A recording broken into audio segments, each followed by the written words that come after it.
random. Are you texting them? Well, apparently Hondas are particularly difficult to get parts for. Just want to say hi. I'm from Wall Street Board School. How about you run for office and get it right down for me? Hi, Sandy. I just want to say hi because I know. Don't forget salary. It's okay, you could give me Scratch down on a piece of paper, don't Oh, yeah, I forget think so. salary. And I need to put it in front of me.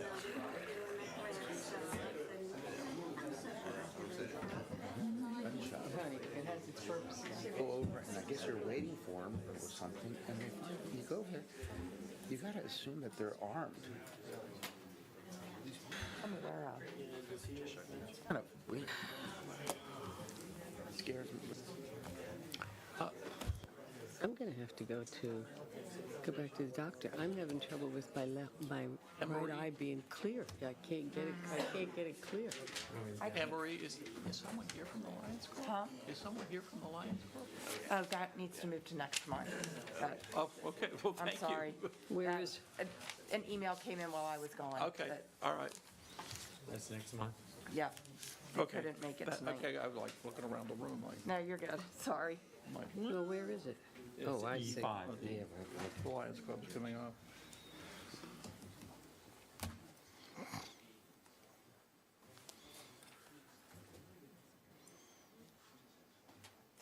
come on.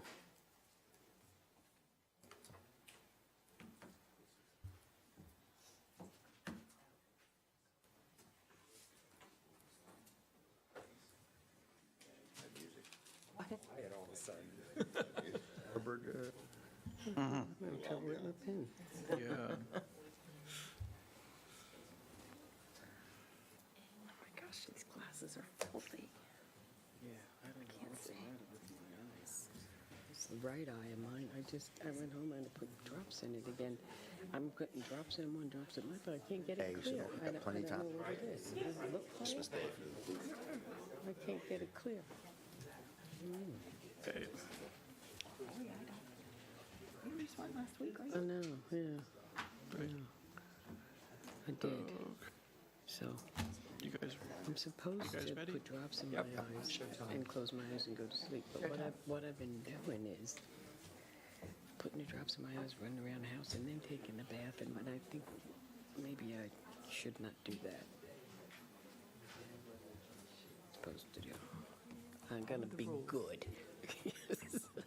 all right, you guys, Yep, Anne-Marie, we're ready. Yes. Okay. Good evening. It is Monday, April the 11th at 6:30 p.m., and we're here for the monthly meeting of the Mayor and City Council. If I could invite you all to please stand and join us in the pledge and remain standing for a moment of silence.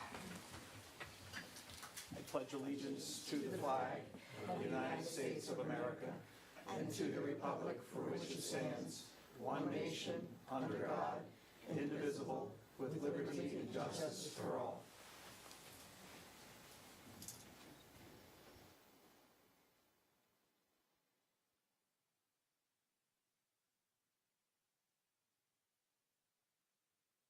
Please be seated.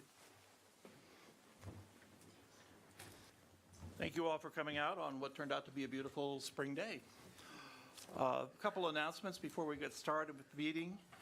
Reminding you that City Hall and the BPW will be closed on Friday, this Friday, in observance of Good Friday. So if you have business to do, please do it between now and Friday, or wait till Monday. Voter registration will occur on Saturday, the 23rd, from 9 until noon here at City Hall. If you care to vote or care to register to vote, if you're not already registered for voting. And the drug take-back and hazardous waste take-back will occur on the same day, April 23rd, over on Schley Avenue between 10 and 2. Our police department will be taking drugs, and the BPW will be taking back hazardous waste. They do not take latex paint. Do you have anything to add to that, Austin? That's good. You hit the highlight. Okay. Yeah, it's a big day. Okay. Who's taking the drugs? Taking the drug. He's taking the drugs. Just saying. Okay, Chief Spell, you're in charge of that. Okay. So the Tulip Festival continues, and Lewis in Bloom is going to be having a plant sale on Saturday in front of what used to be Citizens Bank. So if you want to support that, please go out and visit them. I want to remind you that the Freedmen Highway paving is still ongoing and will be continuing through the middle of May, I believe, as they resurface the entire length of Freedmen Highway from Cape Henlopen Drive up to where it splits off of Kings Highway. So if you're out roaming around and you're not one of the deer, it may be inconvenience for you, but I suspect the deer are not very happy. The BPW project on Pilot Town Road is continuing, and that will also run through May. Is that correct? It will run until July. It run until July, okay. So First half up until, we want to come up to the mic and just to make sure everyone can hear what you're saying, Austin? Thank you. Accountant General Manager for Lewis BPW. Part Thank you. one will go from Ship Carpenters to New Road.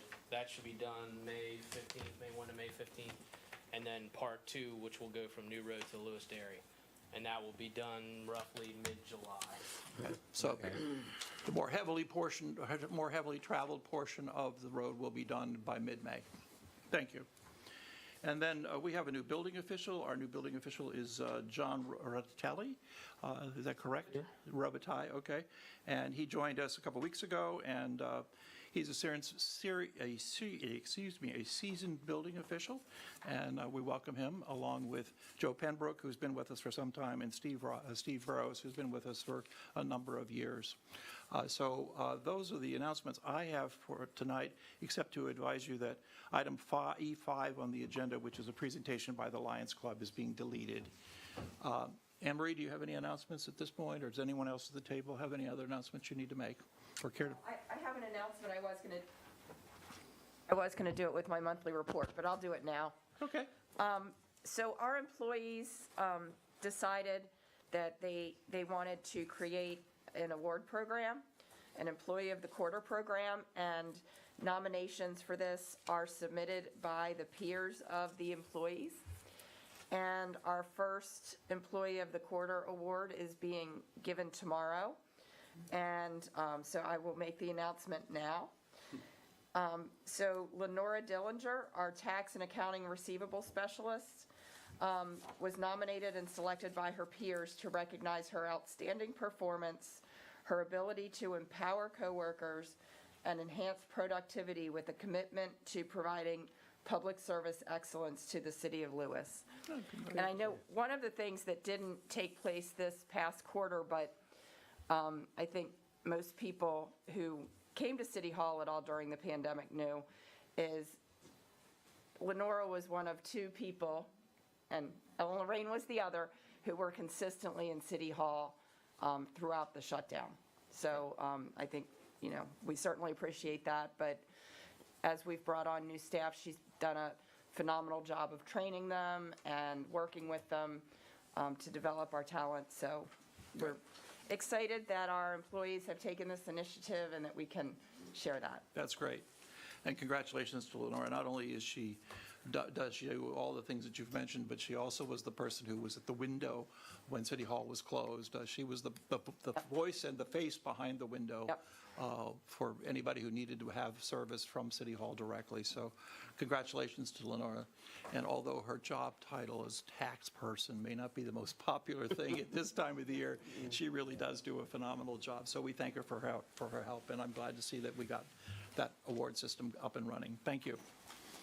If there are no further additions or deletions to the agenda, I think we can move on to item E1, and a whole series of proclamations and recognition.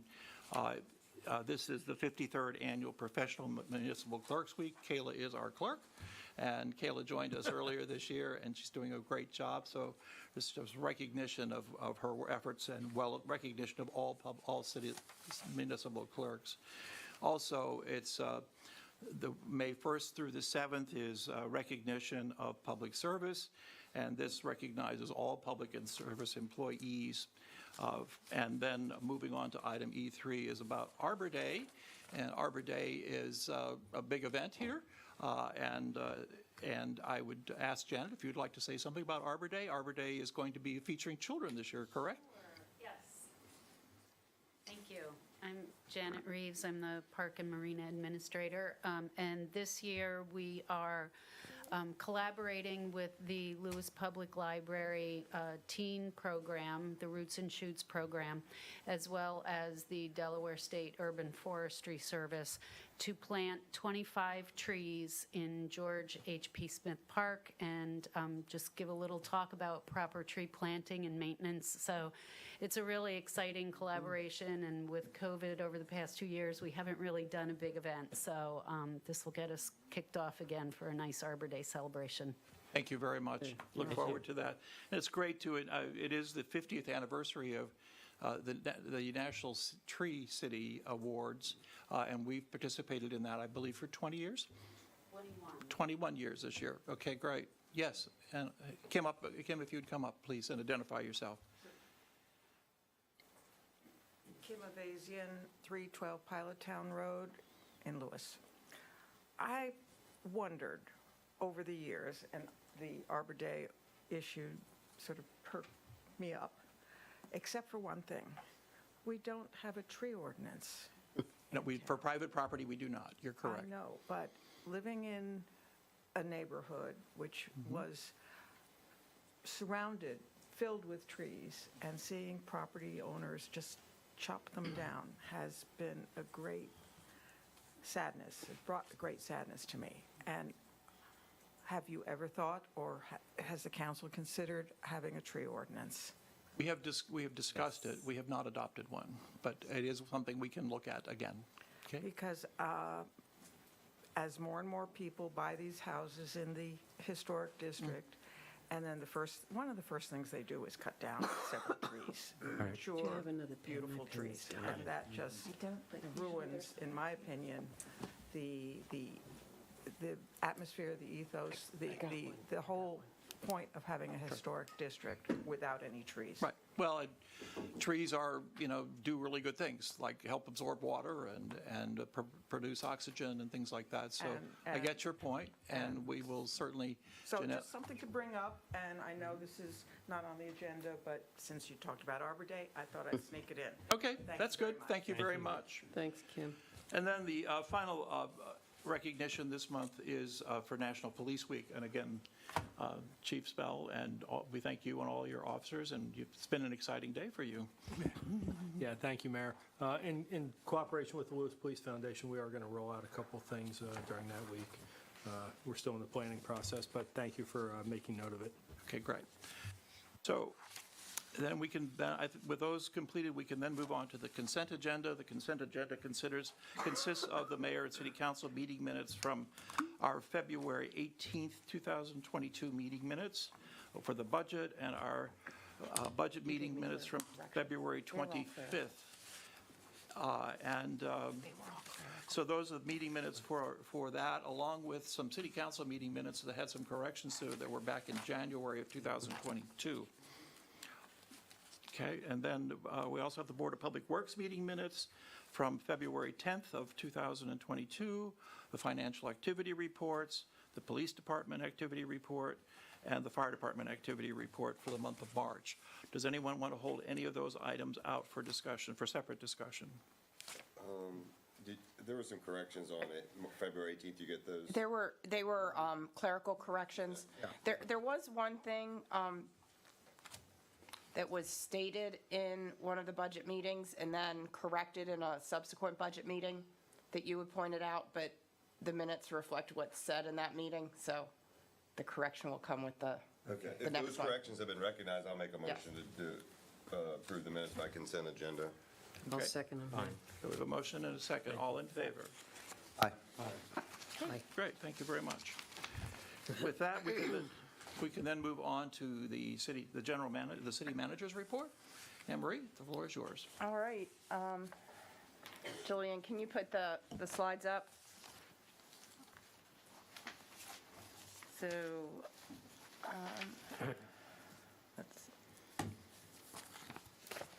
I'll go ahead and get started with the talking. So when you start up, just go to the capital project slide, which is the second slide. The Rollins Center restrooms are finally open. We still have some punch list items to get through, but the meeting room is now fully functional with the restrooms. GMB staff and city staff have been working on some concepts for the rehabilitation design work for Monroe Avenue, Adams Avenue, and Railroad Avenue. We met with residents in February, and then we have another meeting coming up actually tomorrow with residents.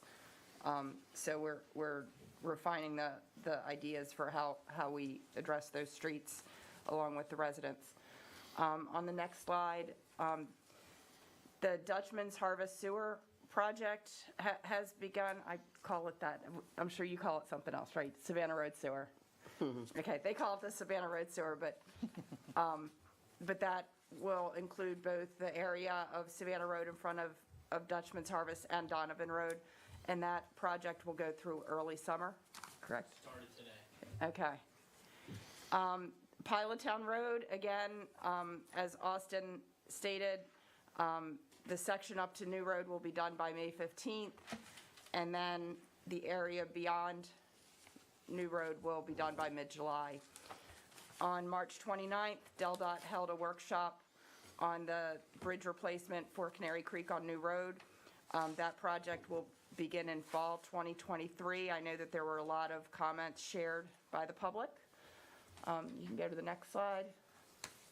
As the mayor mentioned, John Robitaille started with us on March 28th. The city's also been working with the Teamsters to negotiate a police union contract.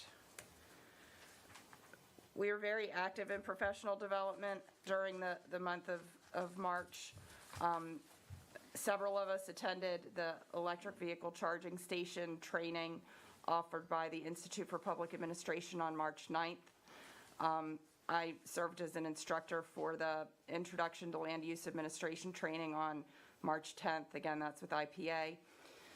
On March 16th and 17th, the Delaware Women Leading Government chapter held a 2-day virtual conference.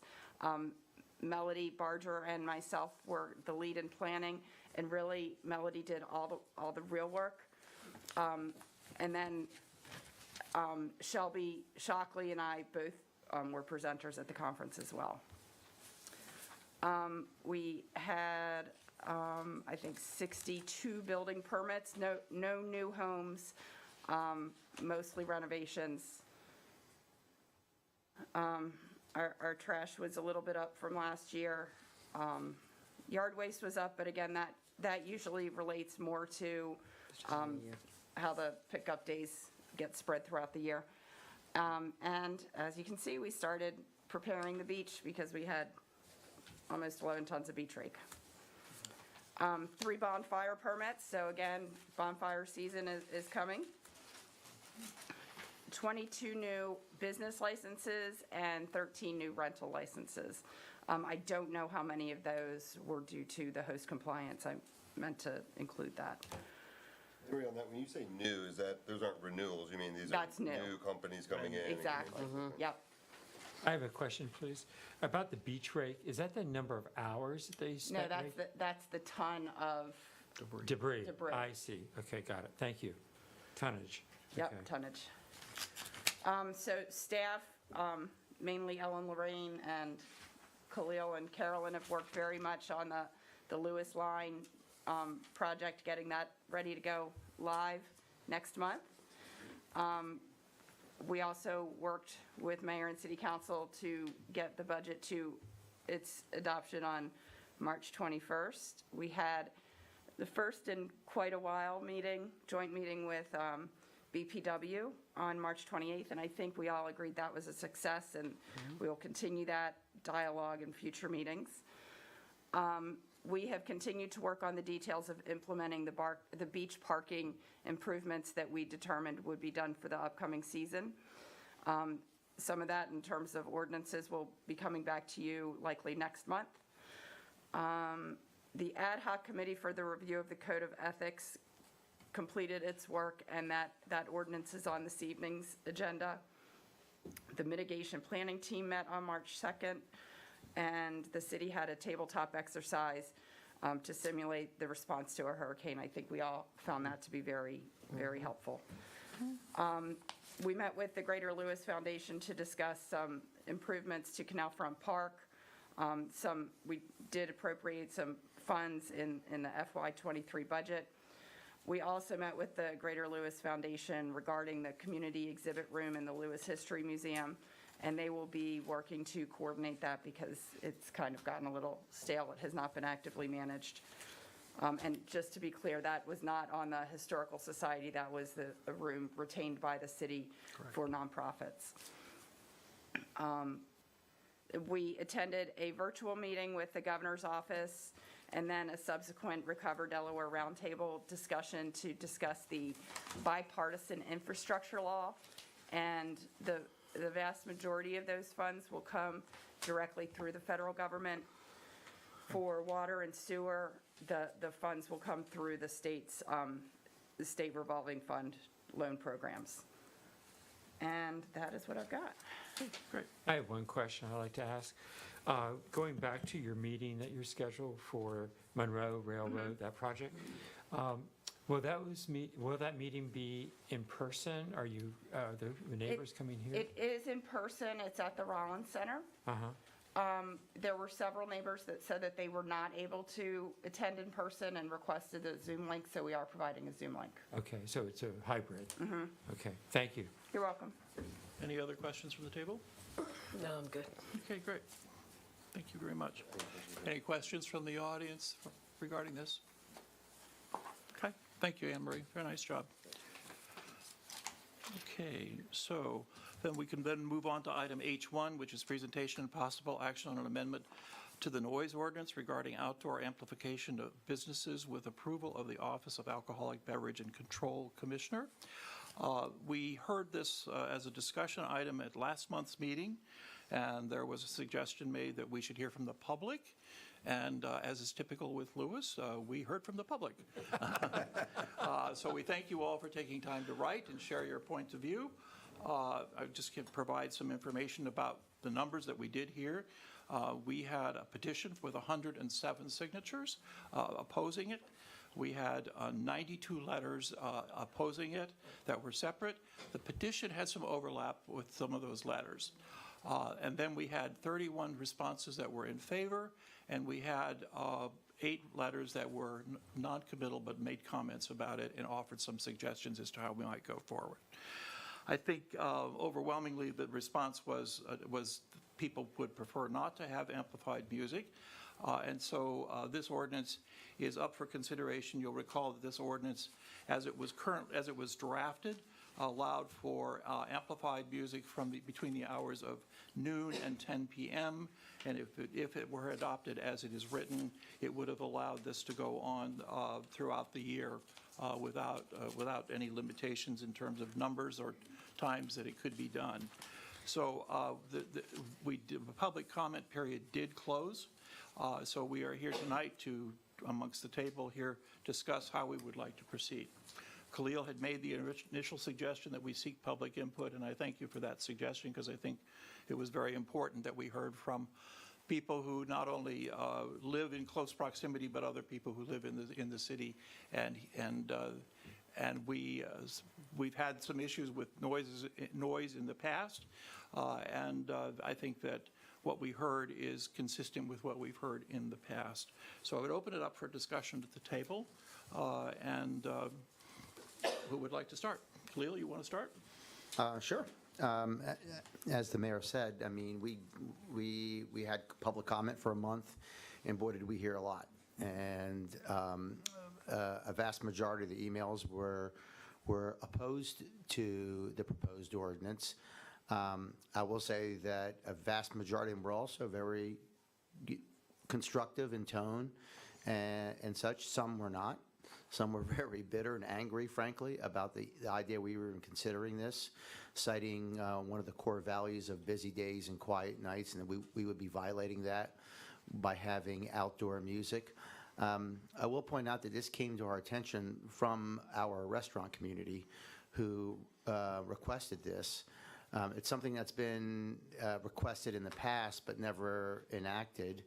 I think a lot of this had to do, from what I understand, is Since COVID, for example, there's been a lot more outdoor dining, a lot more outdoor activities on the part of restaurants. We've seen this not only just in Lewis, but elsewhere. And so they feel that this, along with what's happened in the past, is they want to enhance their guest experience. And I will say something that really irked me from the comments that I received, and that is the accusations that restaurants in Lewis and elsewhere are doing great and they don't need any more help and they don't need any more assistance in terms of outdoor music. I don't think that could be any farther from the truth. Restaurants during COVID have really, really suffered enormously.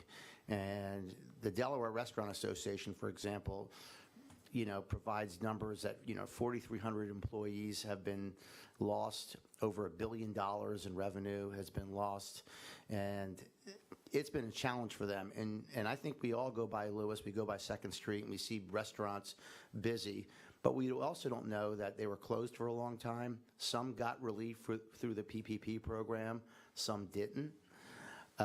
Many of them now, because of worker shortages, aren't even open for lunch anymore. So I think it's important to recognize that, and I think some of the comments did not recognize that, frankly, and continue to think that restaurants, because they seem busy, are doing great, and it's an easy business, and it's easy money, and it's not.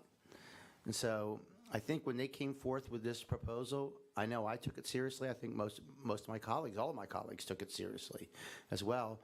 But I think the comments from the community were very strong, they were very loud, and they were heard.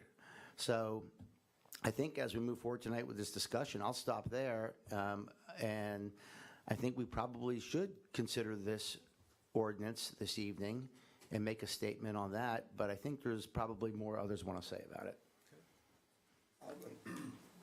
Excuse me, I'll go next, and I appreciate the groundwork that Khalil has laid, and as he said, this was brought forward because we have constituents who are commercial and business owners, and as was mentioned, it's become important to them to be able to offer this similar experiences that are happening with their competitors and what they're offering there. The other thing that was brought to us is that music can also be soothing. When we go to the doctor's office or we go to a grocery store or a mall, we can play music at a level that actually brings some comfort and some soothing to us. But what was proposed was open-ended, agreed. It was poorly introduced. There was no buy-in from the constituency. It wasn't studied well enough. The viewpoints of the restaurant owners or the business owners and those residents that were around the community that are affected by this weren't heard on either side. So it was poorly introduced by council, and we own that. So I'll leave it at that, and if someone wants to make a motion on how to move forward, I'm happy I to just take the lead. simply want to say that it became an extremely serious matter for this town. I actually had people calling me at home and knocking on my front door and just saying they wanted to talk to me about it. I think it's important to recognize that when someone requests something of the city, it's our responsibility to at least bring it forward. Maybe we didn't bring it right the first time, but the bottom line is that, I respect music, I love music, but I also respect your privacy and what it means to you. Do you have any comments?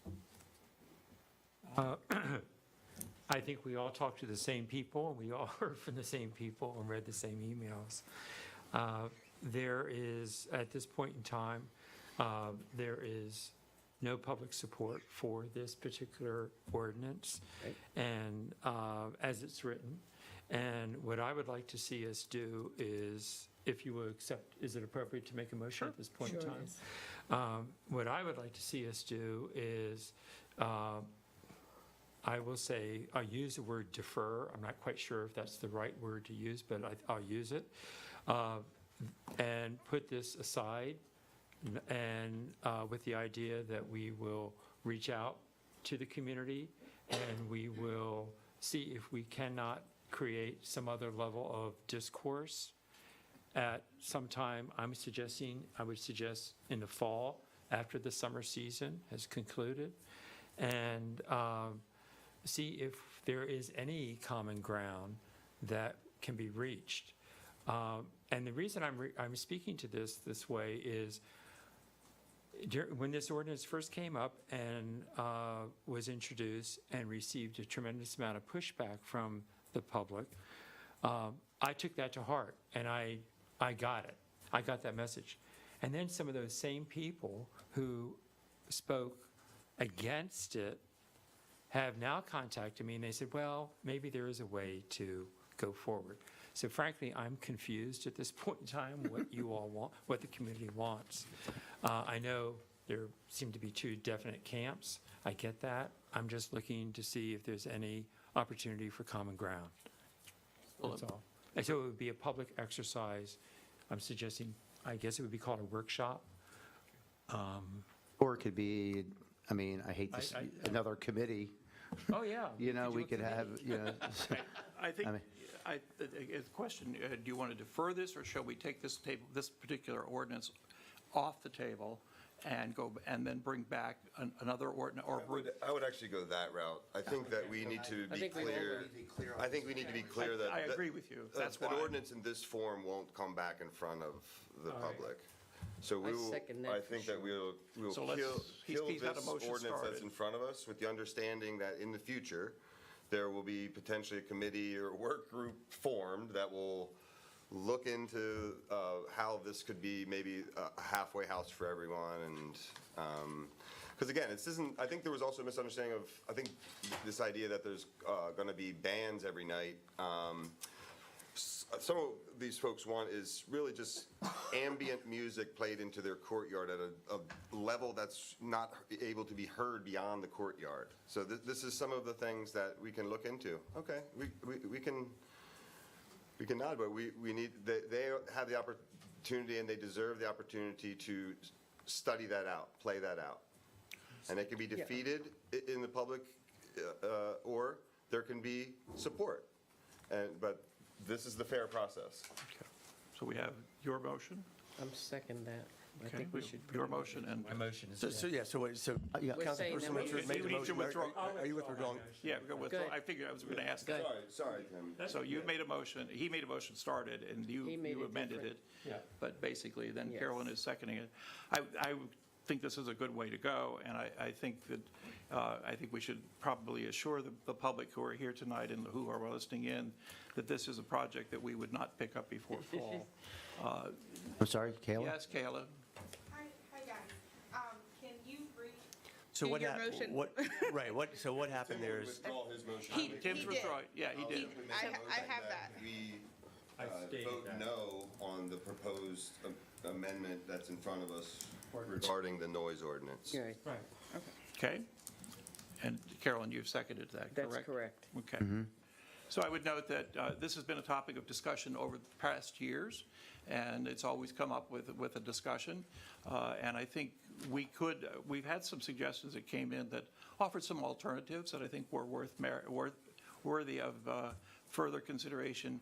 But at this point, I think the action to reassure the public is that what we're talking about now is withdrawing this motion completely. Okay? Deny it. rejecting the ordinance. Deny it, right? Okay. So I'll make a motion. Yeah, we already have. Second. Okay, we have a I motion think and a Carolyn second. suggested it. I Okay, mean, seconded all it. in favor of this? Aye. Aye. Any opposed? So the motion carries. So I think, just to reassure the public, as I was starting to say before we got back into the discussion again, I think given the summer season and the fact that this probably could not be put together before then, it's probably realistic that we would consider taking this up late in the summer as we look to fall. Early fall. I think Okay. that's fair. Okay? All right. All right. So thank you very much.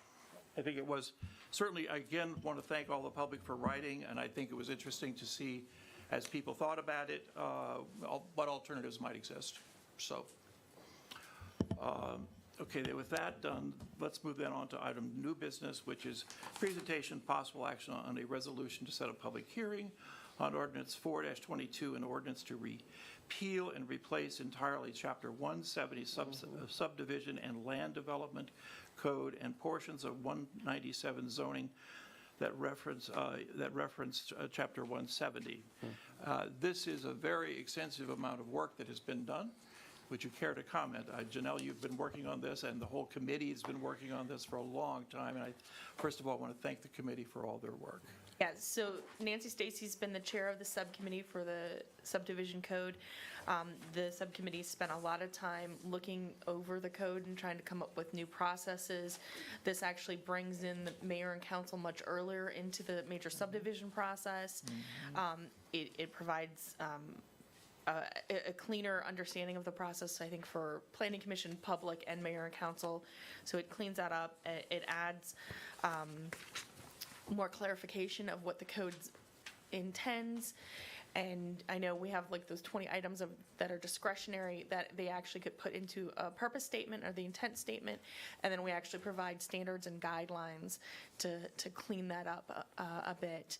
And the changes to 197 are just honestly where it currently references 170, it makes sure those number references are correct. Right.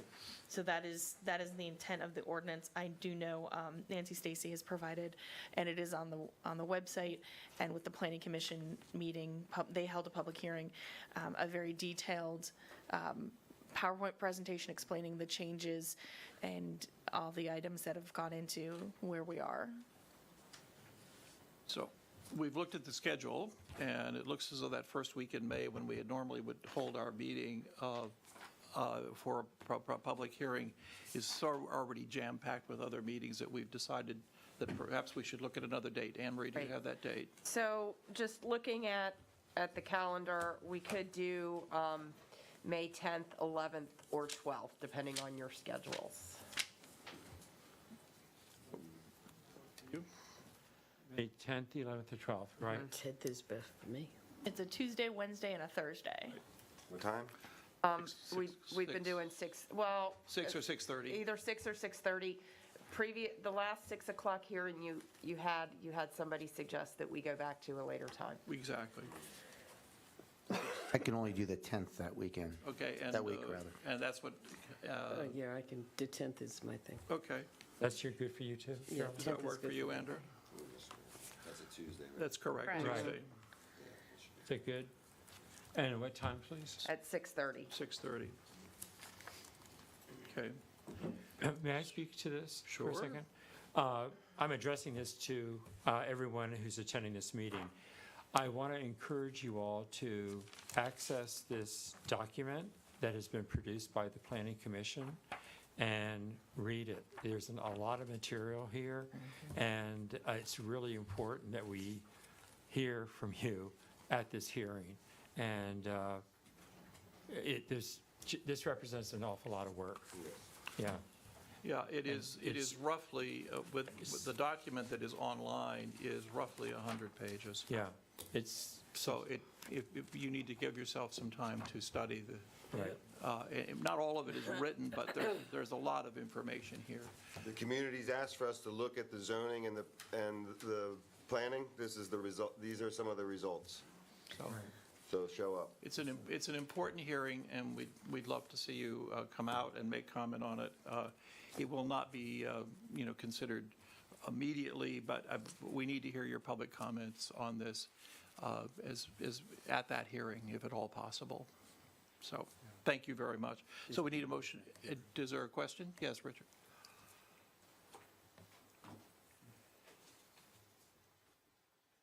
Thank you.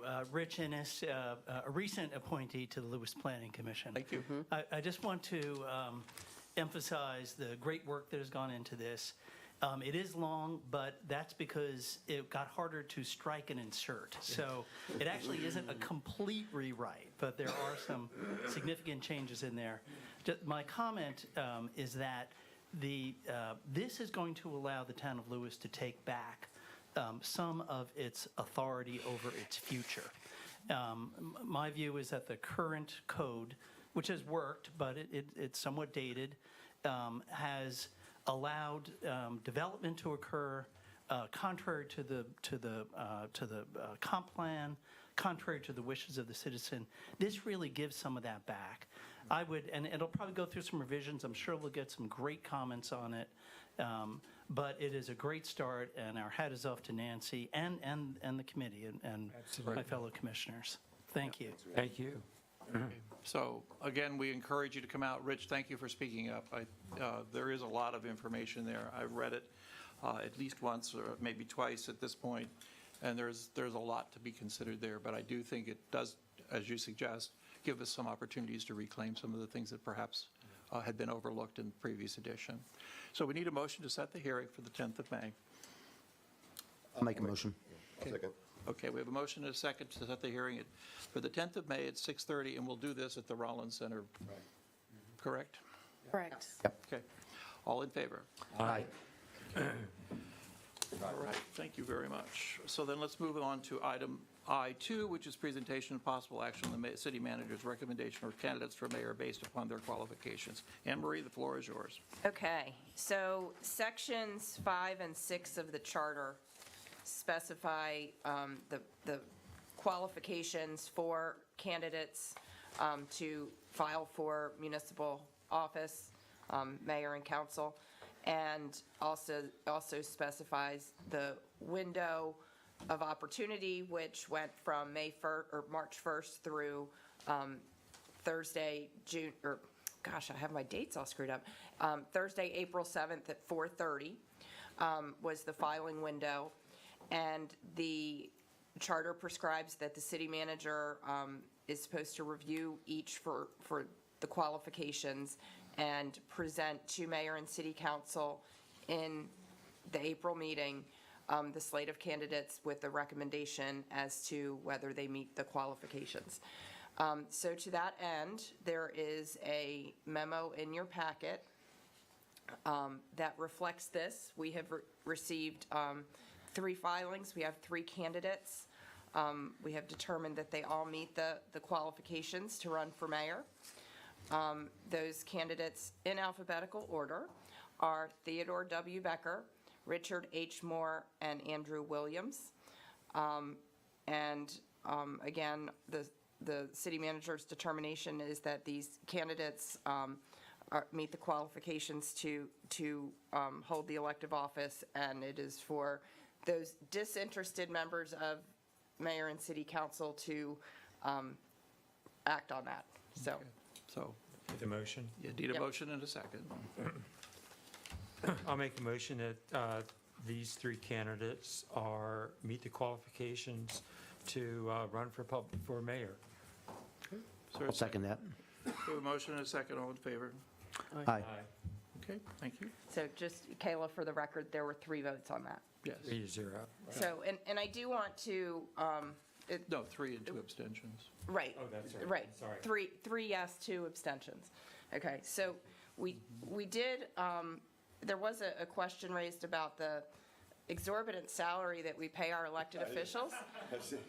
And if anybody, for full disclosure, wants to know what you're missing out on because you didn't file. Yeah, is anybody listening?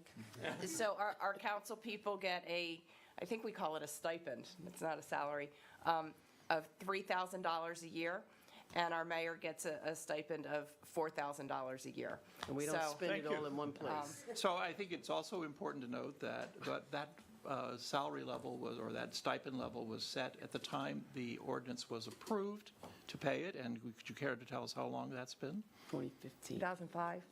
Yes, I think it's been a while. I don't have.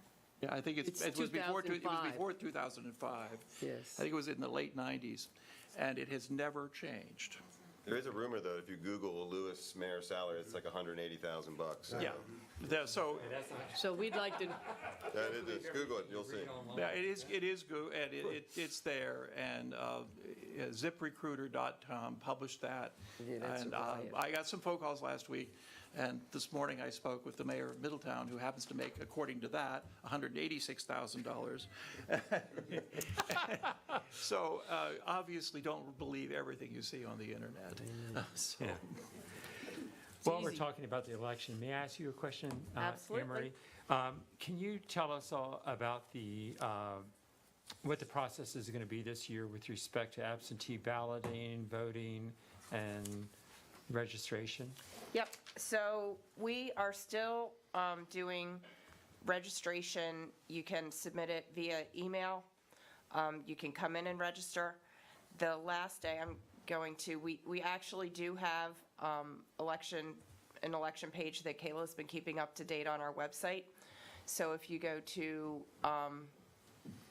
the government tab and click on it, it's like the third thing down on the left.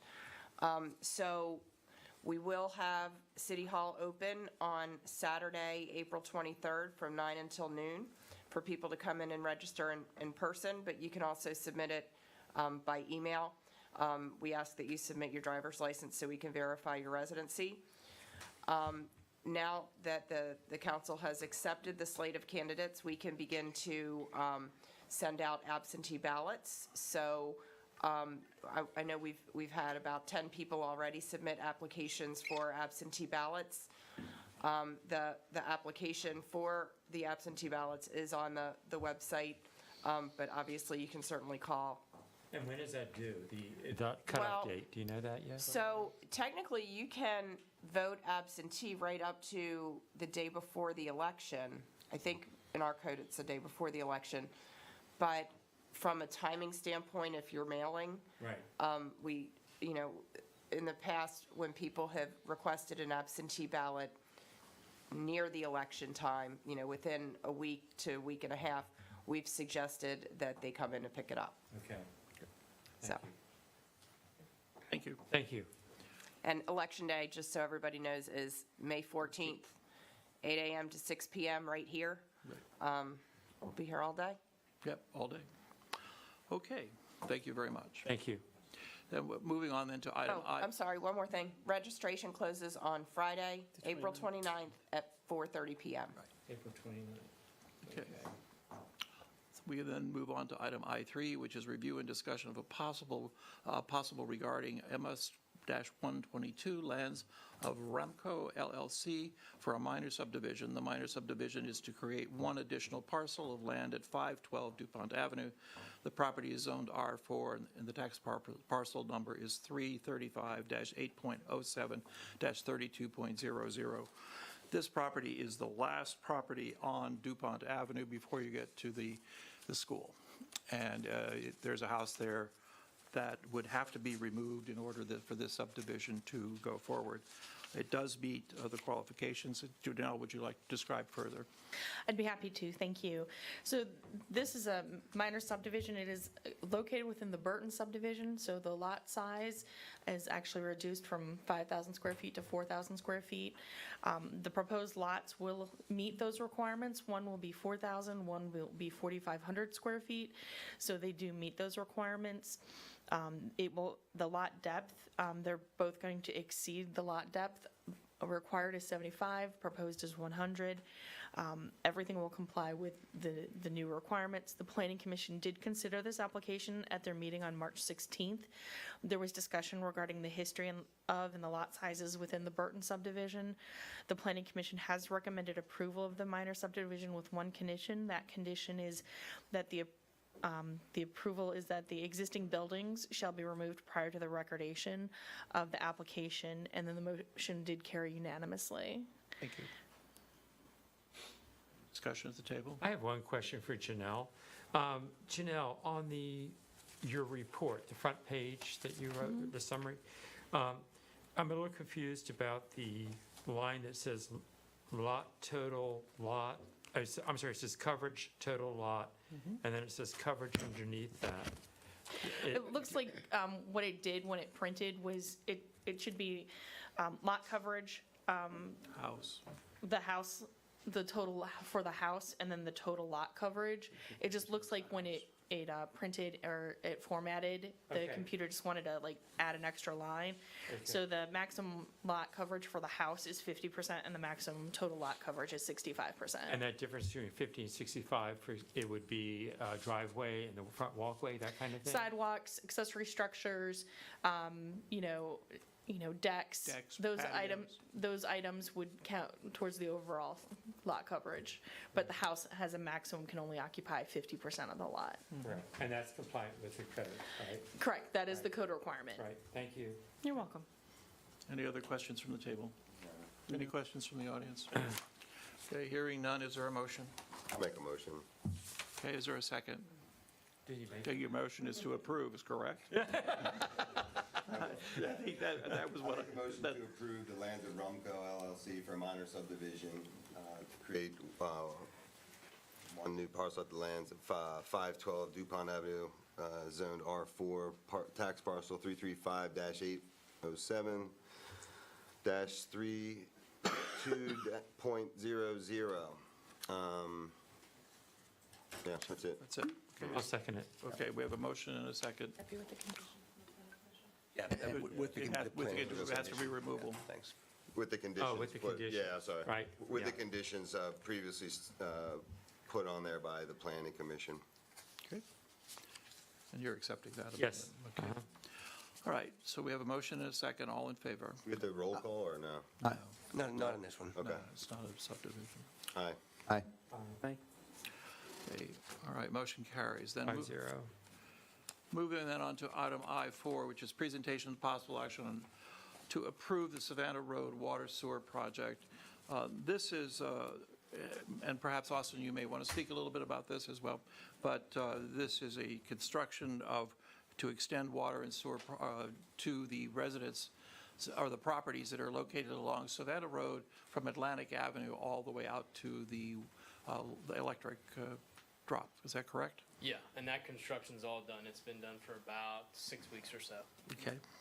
And the city, and what the Board of Public Works is requesting the city is to consent to their providing these services with moving forward. For those 16 property owners. yes. Correctly. Okay. That would be without the Without- requirement for annexation, right? Without requirement. That would be on. That's on if- us. Right, but- That's on. That's us, that's up to us. Right, but once you're authorized to do it, you'll go ahead and hook them up, and some of them may get pre-annexation agreements and some may not, right? If they wish to hook up. We did this as a very unique project because it was so close to the well field. You're not operating as an HOA, so we extended it because of those circumstances. And also, you'll only be able, will you provide services to these people if they're not contiguous? That is completely on whether or not the enforcement of the pre-annexation. Okay. Thank Because you. the properties, all 16 properties got a curb stop off the front for the water. Water They have and- a low-pressure force main off the back. Okay. And you were able to get through Viking Drive and all of that? Yep. By lateral bore? 20-foot easement through the high school. Okay, great. Okay, thank you. And all these are currently on septic fields, correct? Septics and wells. Right. Okay. Thank you, Austin. Okay, thank you. So, council, the decision here is whether or not we want to waive the requirement for them to sign a pre-annexation agreement. And just in addition to that, you did get a specific waiver request from Lawton LLC. Right. Which is for that. the parcel that is immediately adjacent to Atlantic Avenue, isn't it? Is it not? No, Austin, that's Dr. Aponte, Yeah. it's further out. But she's here. Adjacent to Viking Way. Yeah. Right. Right. Yeah, Viking Way, the next Okay, two lots all are right. Viking Way, heading out towards the. okay. on the west side of Viking, correct? Right. Okay. So those properties wouldn't be contiguous as long as the school's out of the Correct. city. Correct. Right. Look, I'll make a motion. I invite these residents to apply for annexation. There are certain things we can provide you, like zoning and such. But given that, the more important thing to me is to get you folks off of the septic and onto the sewer. So I make the motion that we give the BPW the permission to hook these folks up to their receives clean water and sewer. Okay. Is there a second? Second. Okay, we have a motion and a second. Is there any further discussion? I would like to have had them annexed. You would what? I would like to have had them consider They still annexation. can. We would can like for still them, do that? we would certainly like for them to annex, and we've had minimal discussions with some of those folks, some of those property owners about annexing. And Dr. Aponte has expressed an interest in annexing. Okay, so that's still an option. That still is an Yeah. option. Well, They still can apply for annexation. She's expressed an interest in annexing. She has not made any decisions yet. Okay. Okay? Unless there's, but there are other parcels there that may be annexed. We have met with other people. We do have one pre-annexation agreement for the furthest one out. right. The important thing here is to get these people off septic systems I and think you into the said public that already. services. But- And that's what we're We going to got it. accomplish We got it. by We this. got it. Pardon, please? You might. got it. You might. You might. Not, they're under no obligation. Oh, I to hook up. understand that. Okay. I just understand. so it's clear. But we're not going to create a roadblock to prevent them I don't from think we're requesting. saying that. We're simply just saying, but in case you didn't hear me, we're saying that annexation should still be considered. That's all I'm saying. sir. They always have Not, the- I'm not opposed to the water or the sewer Correct. in any The- way. Those landowners always have the opportunity to consider annexation, and we do too. And this does not waive, our decision to waive annexation does not preclude any of the expense that these folks will incur with working with the Board of Public Works Oh, okay. in order to connect to the water and sewer system. Okay. Okay? Right, that's, Okay. yeah. So we have a motion and a second. All in favor? Aye. Aye. Is there anyone opposed? Okay, hearing none, the motion carries.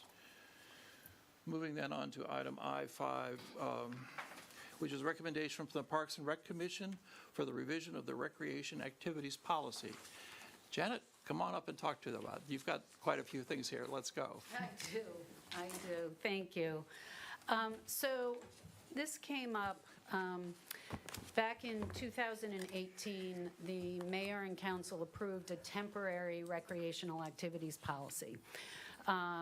For the last 4 years, we were still issuing recreational activities permits for the beaches and specific parks. And the Parks and Rec Commission believed it was time to revisit that and get that policy updated.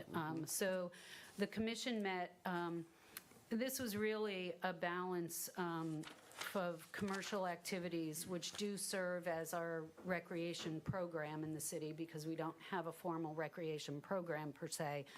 But it's balancing the commercial activities with the protection of our natural resources and our assets.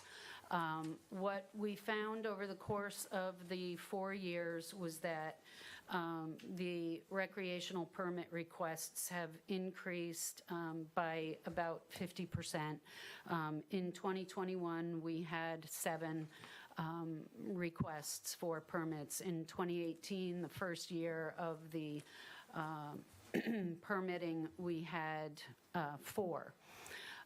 This was also an effort on the part of Parks and Recreation to bring some equity to the permitting process. And I say that because there were some organizations and businesses that would ask for a single use, or would ask for 1 day a week for a number of months from April or May through October. And there were others who, over the course of the years, have requested 5, 6, 7 days per week. And what the original policy provided for was a flat fee of $100 regardless of how much you were using it. So again, going to protecting our resources, but also making it equitable for those people that were, businesses that were being issued the permits at their request. So what the committee did, and the Parks and Rec Commission did approve at their March meeting, was to shorten the season from, to make it May 1st through September 30th, which is in line with the beach parking meters and basically the beach season.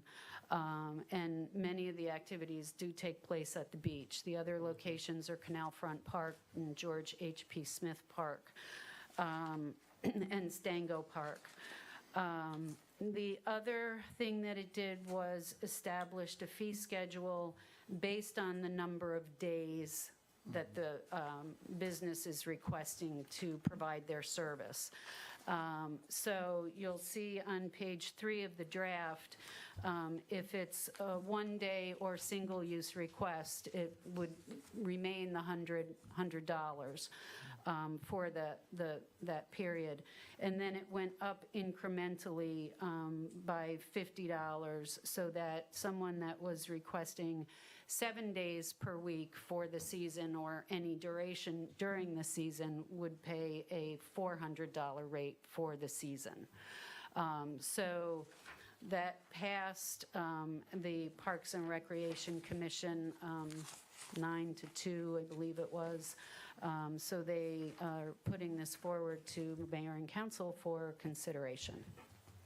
And I do want to point out that at the highest rate of $400 for 7 days, that works out to about $2.66 per day for the use of, for the season. Right. This could be for the entire season. Yes, it's not a weekly rate. So it's not an overbearing amount of money. Right.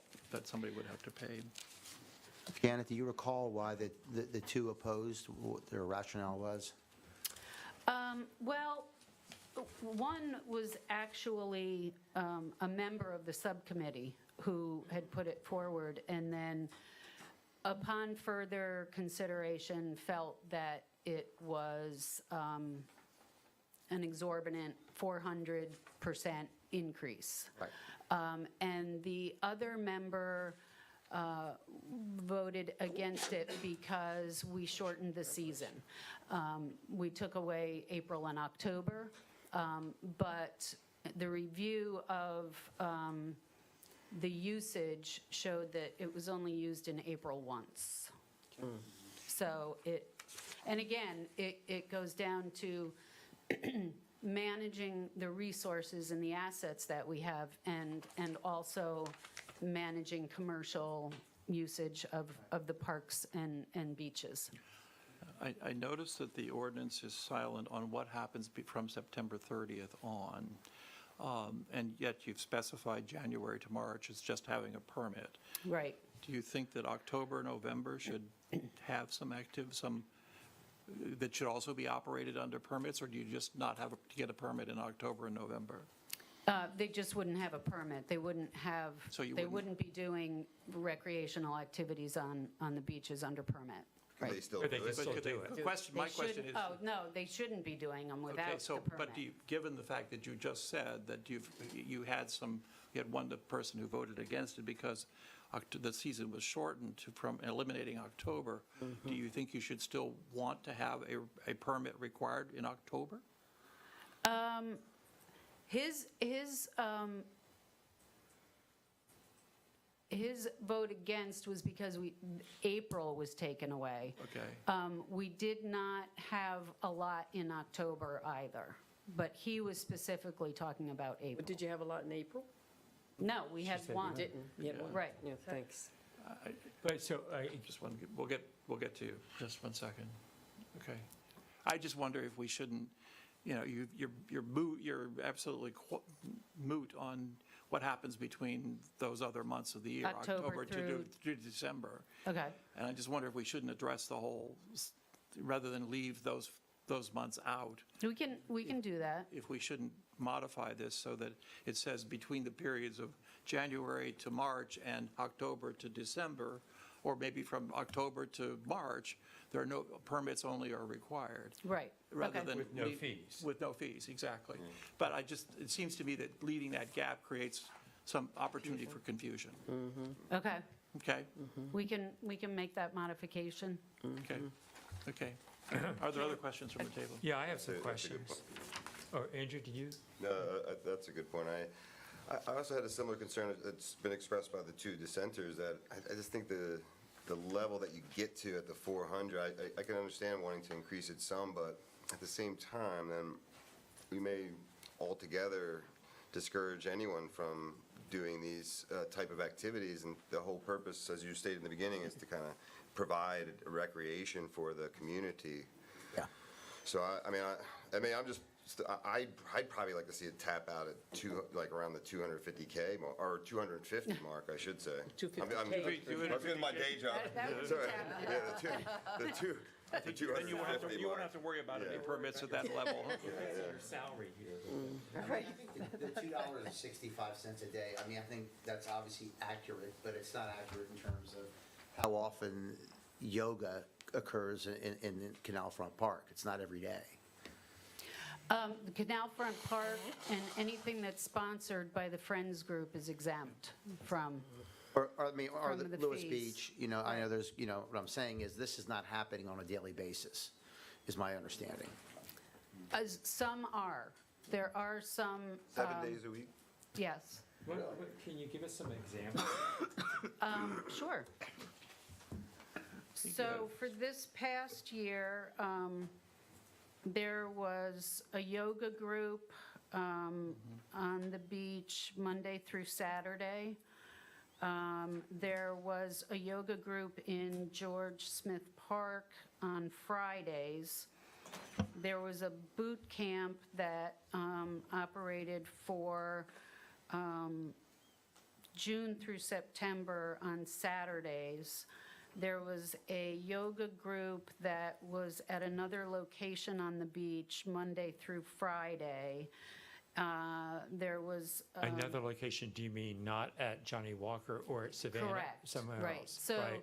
so the way the policy is written is that there's only one per type of, so you could only have one yoga group at a certain beach location. location. You could do a boot camp at that same location, but not two of the Yogas. same Yogas. type. Right. Okay. Okay. There was a yoga group that went Tuesday and Friday, and then a group fitness that was just Saturdays. Okay. And those are So- I just asked for some So examples. there were, yeah. Yeah. That was just this past year. Well, you May I? Go go right ahead. Yeah, let me speak to some of the concerns that I have about this is that, it restricts activities on weekends. And specifically, it states that, and this, what I'm speaking to is actually some of which is not highlighted in red. Okay. So, for example, you just described some activities Saturdays at the beaches, I think, and those were only the beaches that you were calling out, is that correct? Mm-hmm. But at the parks, we prohibit activities.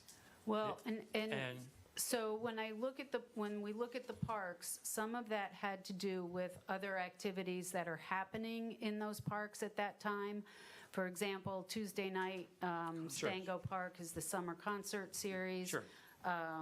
George H.P. Smith Park has the farmers market on the weekend. Right, and looking at George H.P. Smith Park, when I think of that park, I think about the large tract of land that is. And the farmer's market is on one fairly small piece of it. There's a lot of other land there that would be available for activities. And yet this prohibits that use. That's troubling to me. And I would like to put that out there for something for us to consider. The other thing that I notice is that number 11, I'll read it aloud. It says, permit holders will not advertise with use of banners, flags, yard signs, etc. in the parks and beaches. And I'm thinking and I'm not, but if I was a yoga teacher and I wanted to create interest in my activity and establish the location of my activity, I might put a sign up. And yet this also expressly denies that. And the sign would not be a permanent sign. It would be Correct. put up when the activity starts and then taken when the activity's over. I find this. And again, that was an effort to, again, balance the commercialization piece Sure. with the I can appreciate assets. that. The policy does say that the business has to advertise their services on the beach and in the parks for anybody to come and enjoy. Sure, right. So I think that the thought process by the subcommittee was that that kind of balances that out, but it's not putting a temporary or permanent sign on the beach during activities to Right. kind of minimize the commercial effect of what we're trying to do. Right, but if you were new and you come to Lewis, you're here for a week's vacation, you hear there's a yoga class at George H.P. Smith Park, and you go in that direction, and hopefully you're walking or riding your bike to get there, and you get to that park, and you go, okay, now where's this activity? A sign might be actually helpful to get you to the activity you're trying to join, right? And I find I'm troubled with that language there. I would like you to consider that.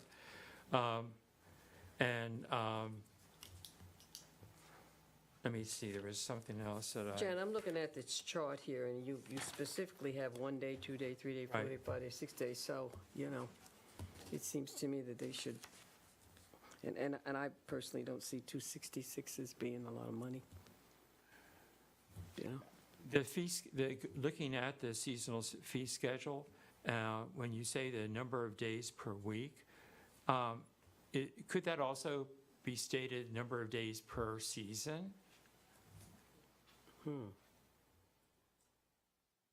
Well, I think if we did the number of days per season, that could exponentially get very, very large. And you also haven't defined what days of the week you're doing it. Right. Well, Well- and then you also have the whole idea, if somebody gets a permit and they get rained out one day, are you then later in the season having to refund the money based on, I mean, I think that creates a lot of unintended consequences. Yeah. Too much.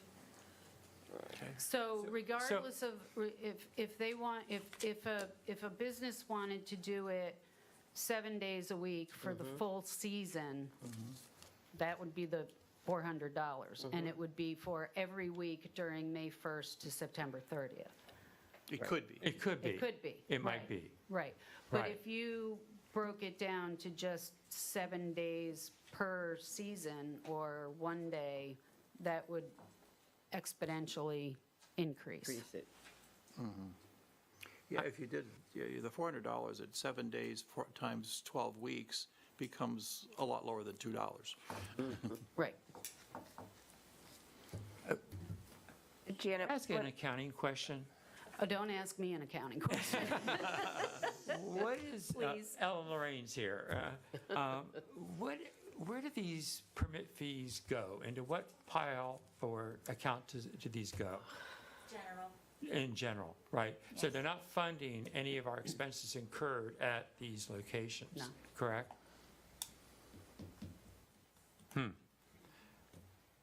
All right. Janet, one thing that I missed when I looked at this before is where it talks about Canal Front Park and city beaches, it talks about the parking hours as ending at 6. They now Oh, end at 8. 8, yep. Yeah. So Oh, just want to yeah. make sure that we don't, Right, it does say 6. Right. And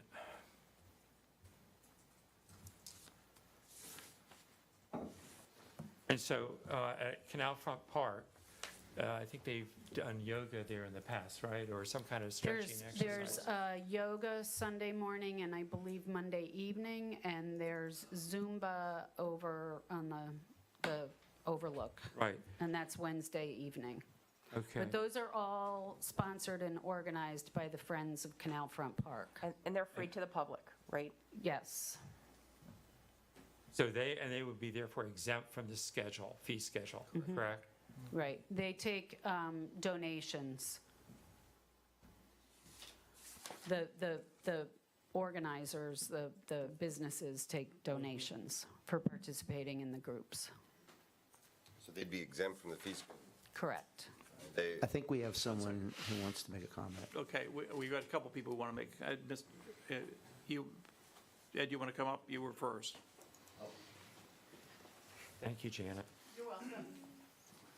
Ed Tessine, 35 Sussex. I'm also one of the park commissioners for George H.P. Smith Park, and I was one of the votes against it because of the duration of because it was my understanding that if you're outside of that window, those activities are not permitted. And I had a problem with that. Yeah. Thank you. Okay, now, ma'am, would you like to come up and identify yourself and give us your address so we have it for the record, okay? So I'm actually a Rehoboth Beach resident. That's okay, However, but we need an address, though. Okay, 33521 Auburn Drive, Rehoboth. I'm the Your name, please. Nicole Zinzi, Z-I-N-Z-I. Social Security number. Well, we'll give you a pass on that, okay? We'd like to know your mother's maiden name, though. Secret, very nice. I'm business manager for Dimitra Yoga, and a lot of what Janet was speaking to involves our business. Oh, okay. And Dimitra is also here, but you happen to see my name or my hand before hers, and she could probably speak much more eloquently than me.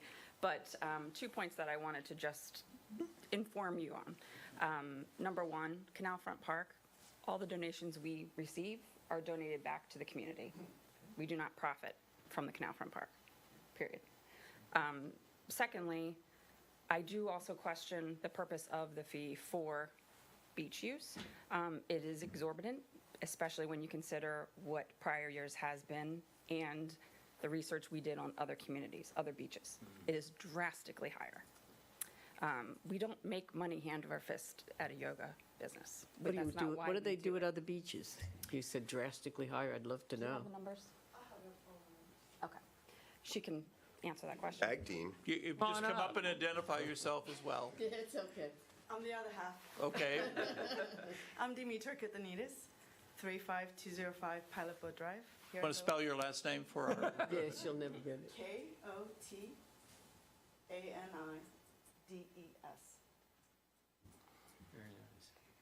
Thank you so much, all of you, for allowing us to speak up. This will be our 16th year. Yeah. I moved here in 2007 and was really lucky to find empty beaches and a park that was being built a few years later, and able to teach yoga since then. Every year, we have donated all the money from every class, except for keeping money to pay the teachers that are out there, except for when I'm out there. Except for that, there's nothing out there. We're out there early in the morning. There's nobody else out there, really. There's very few people, and I don't think we're disturbing anybody. Instead, I think we're bringing something that's really beautiful to the community. I'm known as the yoga person down here, and I love it. And I will probably keep doing it until the day I die. Except for that, this schedule that's being made up, it's beautiful when you look at it, and it sounds good if you don't know what's happening around us. But as the most expensive community is Bethany Beach, and most of us know that already with things that are going on there, the town we're paying for is $250 per year, and they don't care how many times we're teaching. Okay. And it's been for years. We have never argued with whatever the fee is. We just couldn't understand why it's so much more this year. And this is why we've been to the few meetings in the last couple months. What I wanted to say also about the sign, which I really respect that you asked about as well, we never fought it. We had the sign up in 2019, I think.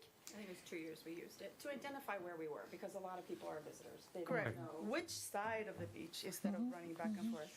And when they told us that we couldn't use the signs last year, we just took them home. So we don't fight things like that. I mean, do you want us to have signs? We'll have it. You don't want us to have a sign? We won't have it. It's okay. We'll still wave at people and make sure they find us. But I think that if you look at the beaches around us, I have every price from every beach down to Fenwick. Okay. Even Ocean City, yes. Ocean City is $116 per year. Fenwick is $200. Bethany is $250. Dewey is $109 for a small business. $382 for a large. I'm a small business. And the city of Rehoboth actually doesn't count because they don't allow yoga on the beach. Right. They don't allow anything. They don't allow We do it anything on the beach. a private beach where we can go. Yeah, I know Rehoboth I know doesn't if you- allow anything on their beaches commercially. They actually don't allow many things, and everybody's still doing it. Okay, So there's still boot camp and privates happening. You're not allowed to have a private yoga teacher or group fitness instructor at home. Everybody's still doing it, so they can say whatever they want to. Okay. Nobody's listening in there. We're not teaching on their beach, though. We're okay. teaching on a I just, private beach. I just know what their city code says. Oh, yeah, the city code says a lot of good things, but Okay. I'm not commenting on that, so. I'm not getting involved either. I Yeah. just stopped having a license in the town since last year. So, Okay. thank you. Okay, thank you very Thank much. you very much. so much. Well, that's Appreciate good information, we appreciate that. Yeah, very good information. Okay, so we've heard some very good input here. I think we've had some good input from the table.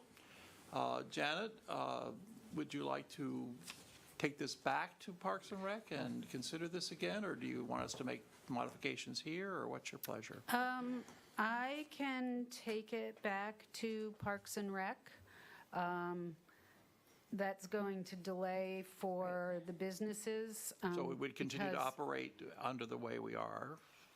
Well, I haven't issued any permits yet because this was under revision, and I know I've had a couple of requests already, and so it would be your pleasure, what you would like to Okay. do as far as me taking it back to Parks and Rec and using the current policy to issue for the start of the season, and then Parks and Rec can take it back and we'll re-present to mayor and council, or? I think we've had a lot of questions that warrant some answer, and it's up to council here, but I think getting with Parks and Rec's input based on the information we've had is beneficial. Okay. I Well, I want think to we- respect I the don't know commission if the- for their efforts. Okay, Oh, I absolutely. think we've just got to get some things answered before we can move forward with Okay. this. okay. Is she able to go forward? That she could Well, go she ahead can with go the with current. the existing- So it pushes existing it back a policy would year. remain in effect Yeah. until such Right. time as a revision was made. It doesn't So, hurt is anything that- by pushing it back. No, No, as you'll long as, still be able to- we go with the existing so then- policy. I guess that's the only still- difference is, if you do want to allow signs, you should specify that, because right now, they're not allowed. Right now, Oh, they're not. Okay, They're not. okay. But this But- is built off of the existing rules, right? It is. Well, then that's why is it in red? Because it wasn't delineated. So that Yeah. it goes So on it as can sort go of back. ad hoc at this point. Yep, Okay. So I don't think we Yep. have to change that. okay. Okay, So signs would be permitted? yeah, Right, yeah. okay. And I- Allowed, not permitted, but allowed. If you're looking for feedback, I think I just come down on the fee a bit and then address the window. Well, what's interesting is when I put a draft together just for them to think about, it was lower. Okay. And then the Got bumped up. subcommittee, in their discussions, actually increased it. So I can go back to that draft and say, let's start from there again. and- Rethink it. I certainly don't think it should be above 250. I mean, based on what we just heard Right. about, Yeah, surrounding areas. Right. yeah, I Right. think, but I And think, I don't think it was. I think it went up from $100 in $25 increments, so it was probably a little bit above that, but not 400. yeah, okay. So, All right, so I think you have quite a bit of information from the table and Yep. from the audience tonight. yep, so You can bring it back. I'll take it back to Parks and Rec. We'll issue under the existing temporary policy, and then we'll bring it back. Okay. Thank you, Okay. Janet. Thank you very you. much, Thank Janet. you. Appreciate your taking time to walk us through that. And thank you to Dimitri Yoki Thank you. for your input. Thank you very much. And Ed, as a member, Yeah. thank you. Thanks, Ed. Okay, I think we can then move on to item I6, which is presentation and possible action on a recommendation from the ad hoc committee on the review of the Code of Conduct on an ordinance to amend Chapter 9, Code of Conduct, and Municipal Code of the City of Lewis.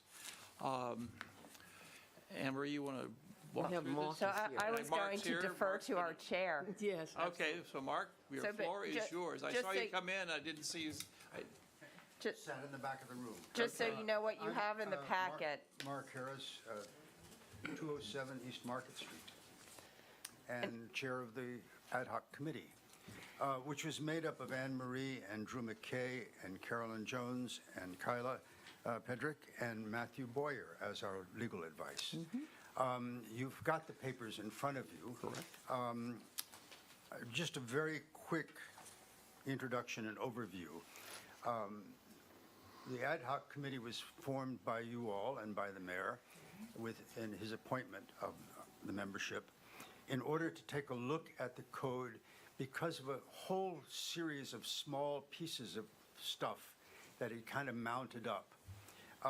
Codes of conduct are always a work in progress because they're always related to what the state requires as its minimal basis for understanding and what any community that has its own code is trying to express in its code. And so we're always working on that. And what we needed to do in this case was to be clearer about what our concerns about actions that would present the idea of bias. And we had some other issues having to do with how the limitations on membership on the Board of Ethics.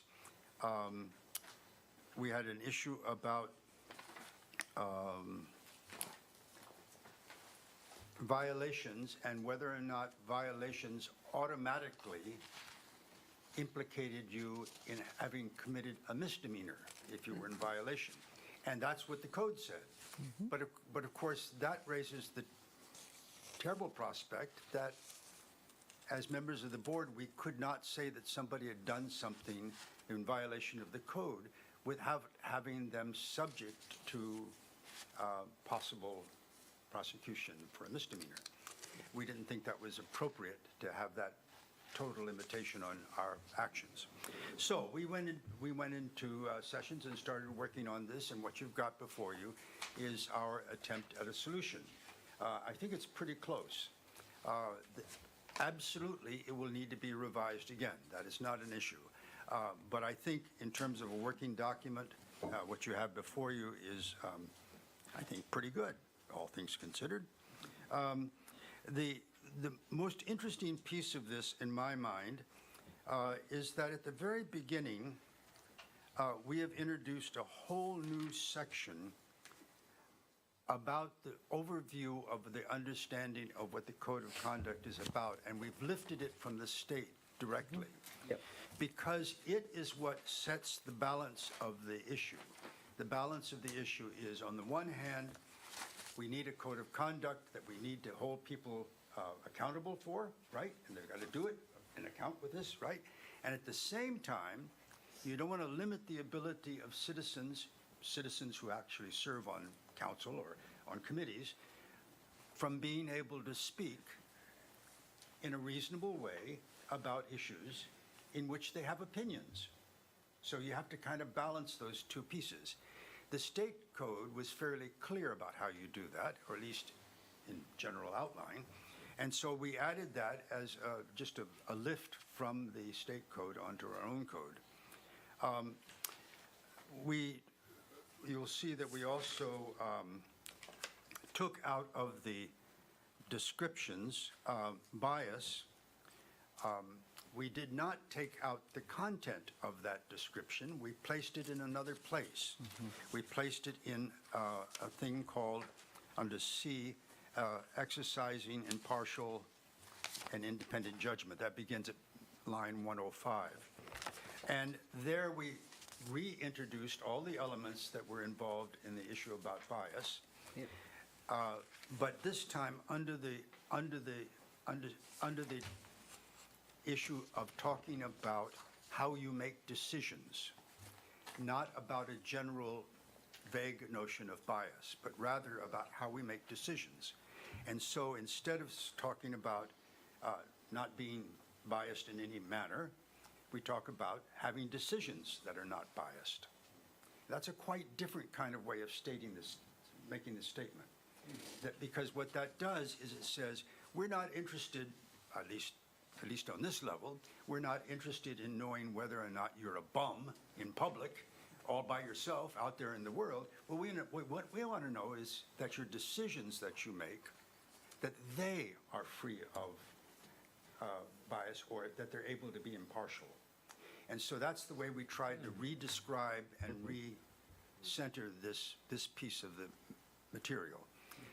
For the Board of Ethics, this turns out to be really important because it turns out that I have a lot of biases, and there are plenty of people who are glad to tell me about those, right? In terms of the work that I do on the Board of Ethics or on any other commission or committee of City Council, that's none of your business. What your business is whether or not I'm able to make decisions in whatever board I'm on in an impartial way. You all took a swear when you became members of council that you would act in an impartial way. Whether or not you had all kinds of opinions out there in the world, that you would take up whatever matters were before you in a way where you would pay attention to people who had opinions different than yours, right? That kind of thing. So that's the kind of way in which we tried to approach the issues about acting with impartial and independent judgment.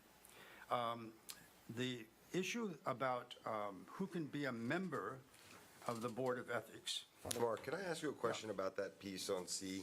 Sure, you can call me just Mark. Mark, I'm sorry. I'm in my civil capacity. When it says best, how did you wrestle with, well, let's use your father, Mark, because I'm sure you wrestle with these things in a clerical sense. How do you wrestle with then what is, or what determines is in the best interest in the city of Lewis? Yeah. What is the criteria? Because again, to your point, I may be for something that you see as detrimental to the city, but I truly believe that it maybe is for the betterment of the city. Right. I think where that comes up as a problem is if I take up an issue, which I think is for the betterment of the city, and I get really kind of pig-headed about it, right? And I'm standing on this, I'm not moving, I don't care what you have to say, by God, this is the way we've got to deal with it, right? Eventually, it becomes clear that I'm hardened against hearing any alternatives. When that happens, then if an issue comes before the council and somebody points out, well, you know, Andrew's so pig-headed about this, he couldn't possibly exercise independent judgment, it would be probably the case that you would need to recuse. But that's not on the basis of what you might have said 3 months ago. It's on the basis that in council, you turned to Mr. Saliba and said, you know, these people are crazy, right? I don't need to hear any more of this. You whisper it on the side. That's enough. You need to recuse. It probably gets worse than that, and our legal beagles will be glad to tell us about all those details, but that's the general spirit of this. So in terms of the best interests of the city, while you may think that what you're doing is in the best interest of the city, if it becomes solidified to the point where you're not able to listen to, in an impartial way, what other people have to say, then you begin to cross that line. There's no question that this is a hard area, which is why we think that the Board of Ethics needs to have the leeway to say, you know, you're really, I mean, this was a judgment call. We don't think you actually exercised the right judgment on this, but you know, that's not a misdemeanor. That's a difference of opinion about whether or not you went too far. There's that kind of area where we need to be able to have the allowance to be able to say, you do things in the best interest of the city, and at some point that means putting aside the fact that you know better, right? Does that make sense? Absolutely. Okay. Other thoughts? Membership. I'm not sure it makes sense to me, actually. So I totally, I understand exactly what you're saying. I'm trying to figure out how it applies to us in our various capacities. So I certainly understand, and I agree, we're all biased. I mean, we all have our biases. I mean, and that's why I'm happy you basically deleted that piece. I don't know why anybody would. I found it really awkward running for public office and not being able to tell somebody what I thought about a particular issue. You know, because I would be considered later on as biased and have to recuse myself. And why would someone want to support someone if they're not willing to say, and speak as to their convictions and their priorities. Right. Right, so where it becomes difficult, and the reason why bias, I think, needs to remain, we've changed it and talked about the decisions you make, and whether or not in those decisions you have acted in a way that... That's impartial or independent. That's not Correct. impartial and not independent. So we've moved the thing from talking about a general issue, whether you're biased or not, and made it about whether your decisions are biased. So But how do you get determined. to a decision? So what he's saying, can I say, and you interpret if I'm wrong, is you go into the process with a predetermined outcome and you refuse to listen to your constituents or to your other council members, and therefore you're hardened to the fact that I believe this way already, so I am not going to listen to Anything whatever you anybody say. It's has not to going to say. change my mind. Right. Exactly. I understand that. Am I right? That's But one this piece. is The other con- piece is that bias was really introduced, and I think it was usefully introduced. I don't think it was wrong to have been introduced. I'm glad that we've changed where it sits. If you make a statement as a member of council in a meeting that is clearly a racist statement, you have crossed the line, right? You have, you've done so in a way which makes it necessary to say that actually the code of conduct says you're not supposed to act that way. Okay? So there are things that are not permitted as on the basis of... That's behavior you're speaking to, correct? That's behavior, spoken word. Spoken word Right, behavior, yeah. right. Yeah. But I'm going to call out Mr. Medalis, our solicitor, because unless I'm mistaken, I believe that he has advised us when recusal might be needed to be considered, that it's a very personal decision, and that it is something that you have to satisfy yourself. Right. And you're suggesting that that it's other than a personal decision. No, what I'm saying, okay, here, watch very carefully. Yeah, I want to answer that. Recusal is your personal decision. Right. If you have not recused, and you should have ought to have recused, and enough of us think that that's the case, that you should have recused, then we can say, actually, you should have recused, and therefore you were in violation of the Board of Ethics. Oh, the Code of Ethics. Right. Now, you can complain about that and say, what do you mean? I did my best judgment. So we've had a number of cases like this where, in fact, city officials have made decisions that they felt were appropriate, and the question came up, were they appropriate? So we can always question the actions that we take in any of our committees or in the council, but we need to do that on the basis of what those actions were, what those decisions were, the way you spoke, how you those kinds of things, not sort of general issues of bias in a sort of larger sense. The best interests of the city is really a remarkable piece of stuff, and Glenn, how do you describe the best, quote, the best interests of the city?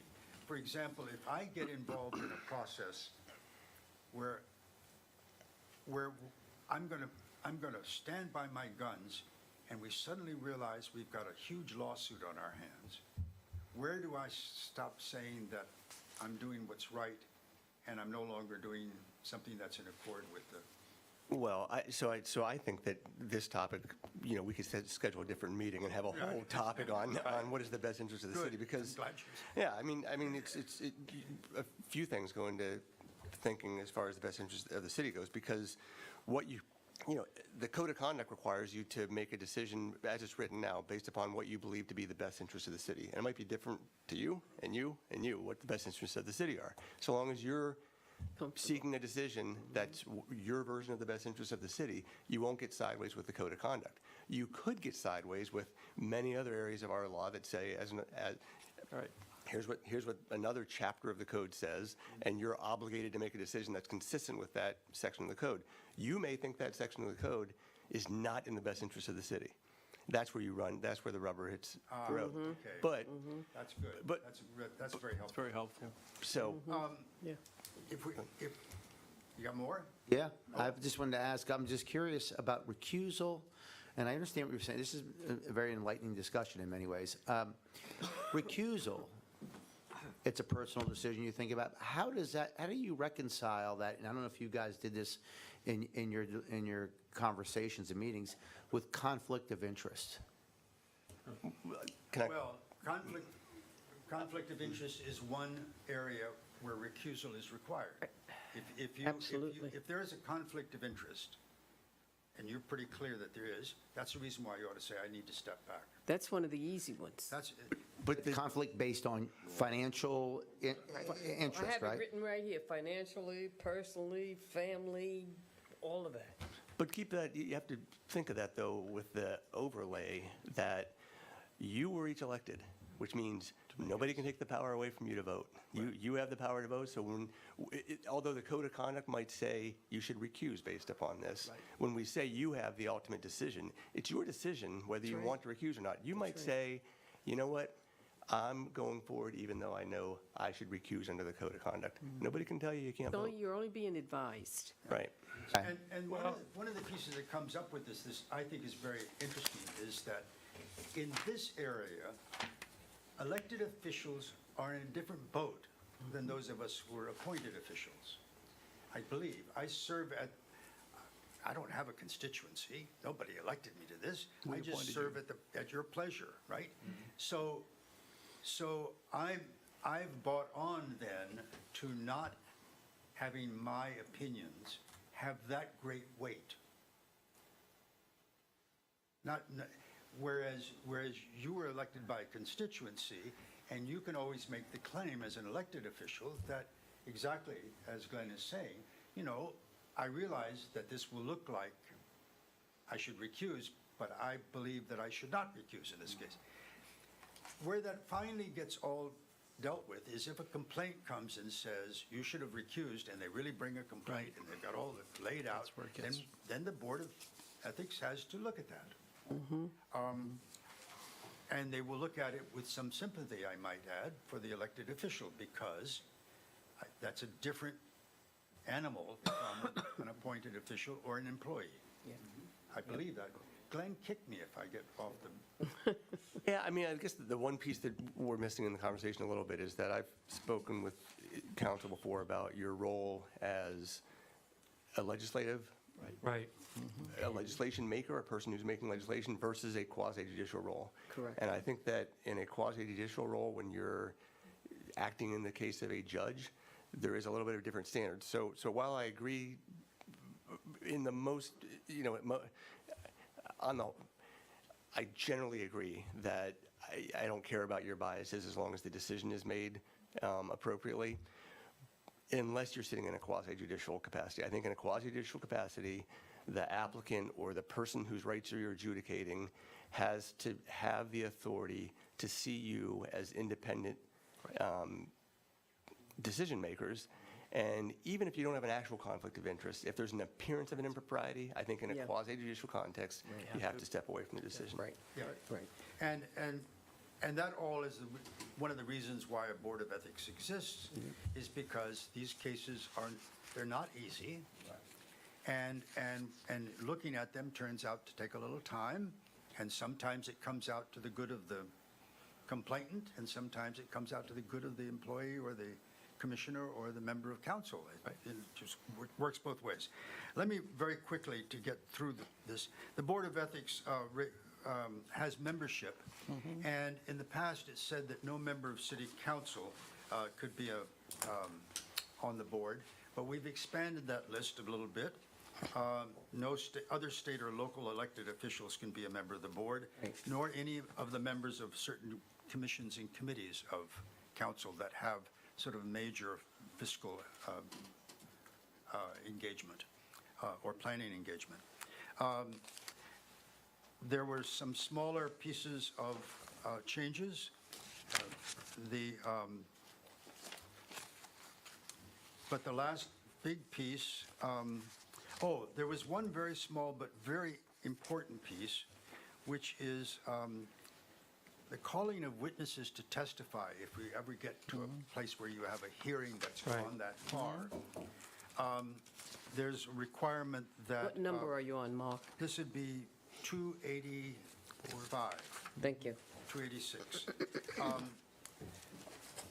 It's the Board of Ethics who will then call witnesses on behalf of either party. Right. The parties will not do that. Exactly. And the reason for doing that is because we can subpoena, Right. and we don't want to have the subpoena power Lost. walk away from us and Lost. walk to the, Right. to the complainant and/or the city. Correct. The last piece that we were looking at had to do with violations and penalties, and it's essentially that's at 362 Right. and following. We changed that so that knowingly and willfully violating the code is a kind of a switch over, that switches on the decision by the Board of Ethics to say that a criminal violation has been made. Right. Until that point, It's not. it's not. And the reason for doing that, again, is to clarify that not everything that counts as a violation is criminal. Right. It's mistaken, right? And that mistake may cost you something, right? It can cost you, if, according to the rules of the code, if you were on council and you were found in violation, it was serious enough, you could be invited to stop being whatever it was you were, in terms of being being a member of commissions or whatever. You could be refused the right to run for office again. Correct. If you were an employee, you could be fired. All those kinds of things could happen, but none of those things were necessarily criminal in character. Those were civil in their, you know, their results were civil. You can't run for office again, or you can't be employed here, or whatever. But that's not criminal, right? On the other hand, if you've really crossed over the line in some other ways, and you willfully acted contrary to the code, you were just stubborn to the core, right? You say, well, you know, you've crossed that line. It's with intention at that It was point in with time. intention. Okay. And so that's roughly what we've done. So that's what we've done with the whole thing. The question is, what do you want to do with it now? We're finished. So I'll let you know. Well, Mark, thank you very much for all your work on this. I know this was Thank you. a lot of work and a lot of careful thought went into this, so I do thank you Well, and all the members of the committee. Little did we know that Anne Marie is a policy nerd of the highest order. Big time. I was going to say. Big time, and she was very, Some people knew. Some people knew. Okay. So, anyway, thank you. And I want to make sure that they understand the concept of us looking at term of office of what it has always been versus what has been proposed. Right.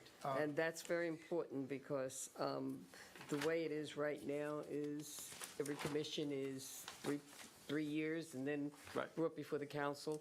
What was proposed here was changing people to 1 year, 2 year. I'm not in favor of that, but you should know that that's a decision that needs to be made on this. Do you know what page that's on? Well, it's in the memo. It's in the memo. It is I not a just- I change overlooked that- that. it is not a change that we made. No. Okay. On The this code, as we've written it here, doesn't make any changes about how long members may serve. Yeah. Right. Yeah. But we had a difference of opinion in Yeah. the board, in the ad hoc committee about this. Right. And realized that this was not a decision that we ought to be making, that it's a us. political decision. Right. How often and how many times you can serve on this board is not we felt like you guys need to handle that. We didn't think it was our objective. Tim, that relevant Wasn't an language objective is, that was put before us. it starts on line 174. Okay. And that goes into terms of office. And it was we discussed whether or not there should be a limit of how many terms a person can serve. Got it. And we I also would look thought at of that. it. I have not paid well, attention. Well, there's nothing in there because. Right. I Because if understand. you think of it in terms of the Code of Ethics, the group itself, they don't meet that much. Exactly. That would warrant doing something like Right, that. but Right. the original appointments Yes, make it sense just in terms doesn't of make staggered sense. years. so Right. I that just people- hadn't paid attention to that. Yeah. Right, so Mark, I have a question for you. I want to just clarify one thing. The fact that you have lifted text from the state code and inserted it in this draft, do I understand correctly that that language is D1, paragraph 2, and number 3? Is that correct, that it's on page 1 and page 2? Yes, if you start at line 30 and you go to line 49. Okay, and all the way down to 50, I Yeah, think go it ahead. is. Right, that all is, Just to 49. oh, D, Yeah, okay, from starts 30 to 49. 30 to 49. That's the piece that To was the put next in. page. But That's it goes, the- actually goes, it collapses over onto 50 with Right. unduly. okay. So it's all that language, those 3 paragraphs, 1, 2, and 3, are all lifted from state code. Correct. Is that Right. correct? Yep. Thank you. Okay. Again, Mark, thank you very much. Every time. Thanks, Mark. Okay. Council, I think Mark provided a wonderful overview and walked us through the explanation as to how the committee worked on this. Are there other questions or comments from the table? Okay. Are there any questions or comments from the audience? I have a comment. Well, no, go ahead. No, go ahead. If you have a No, comment. I'm going to make a Okay. go ahead. Make a motion, still have Well, discussion. Just to be clear, so everybody's aware, the changes to the code of conduct have to be approved by the state Public So we Integrity have to Commission. submit So- this to them. Right, so if you approved it tonight as it is, it would have to go there for final We approval. we yeah, get no. final review by Public Center for Integrity Integrity. Did Yeah. you know that? The state approves this. We Right. don't. Right, but the fact that the city has its own code keeps us outside of the state system, is that correct? Right, right. Municipalities were allowed to come up with their own code of conduct so long as they are as stringent or more stringent than the state code of conduct. So that's why the state will review this to see if it's as stringent or more stringent. If it is, they'll bless it. Right. Right. Okay. And just for the record, there was a time, several years ago, when a former city council tried to eliminate the code of, the code of, or the, not the code of ethics, but the group, The city's code of conduct. the city's code of conduct and revert back to the state. And once we had established it, you cannot Right. dismiss it. So Right. we actually submitted that to the Center for Integrity and asked them to allow us to eliminate ours and go back to, revert to the state, and it was denied. Right. So we are moving forward with our own, and as Glenn has already articulated, ours has to meet their standard before it can be approved by them, and they're the final approving authority. So is there is there a motion to send this on to the Center for Integrity for their review? I definitely make a motion. I have a question. The last time we amended it, my understanding is the motion was to approve pending Yeah, their. so what I would say is the effective date on this in section 2 says the ordinance shall take effect immediately upon its adoption by the mayor and city council of the city of Lewis. That's the I would make a motion to adopt this with the one change that it becomes effective upon approval Approval from of the state. Yeah. Okay. Yes. Okay. Is there a motion to do such? I make, of course. I worked on this thing for months. Okay. So we have a motion. Is there I a make second? a motion, yes. I mean, I can get it. Yeah. Just gotta Is get there a motion. second? I'll second. I didn't have Okay. it on We have a motion and a second. All in favor? Aye. Aye. Any opposed? Okay. No, I don't oppose. I just wish I had a better handle of this, on this whole subject matter. I find it a little elusive, that's all.